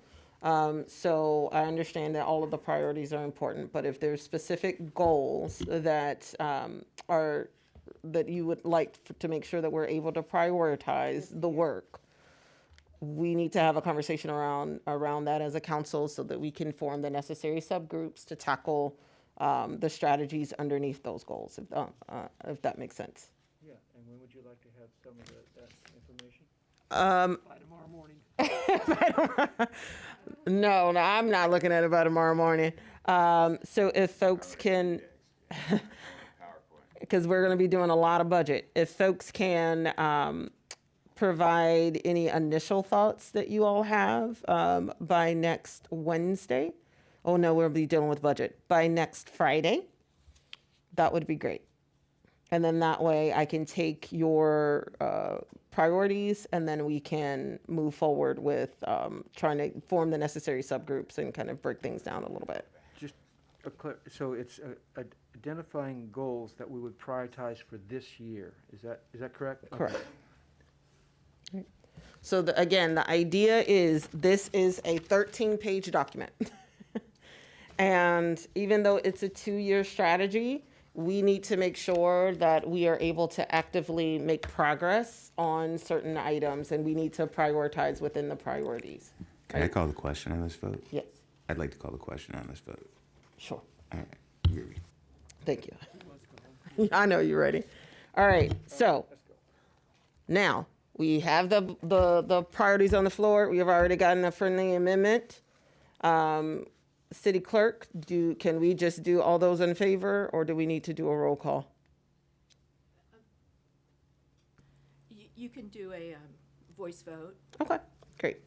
All those in favor of adopting the 2023-2025 City Council priorities, please say aye. Aye. Any opposed? Any abstain? Okay, so what just happened is we just adopted the resolution, adopting the priorities. You all will provide me with your specified, the goals, which are like these items under each of the priorities that we want to make sure we're prioritizing. We will then form subgroups to do the work, right? All right, excellent. Thank you. I see no more lights. Thank you. All right, that's it. Thank you all very much. Meeting is adjourned. Thank you.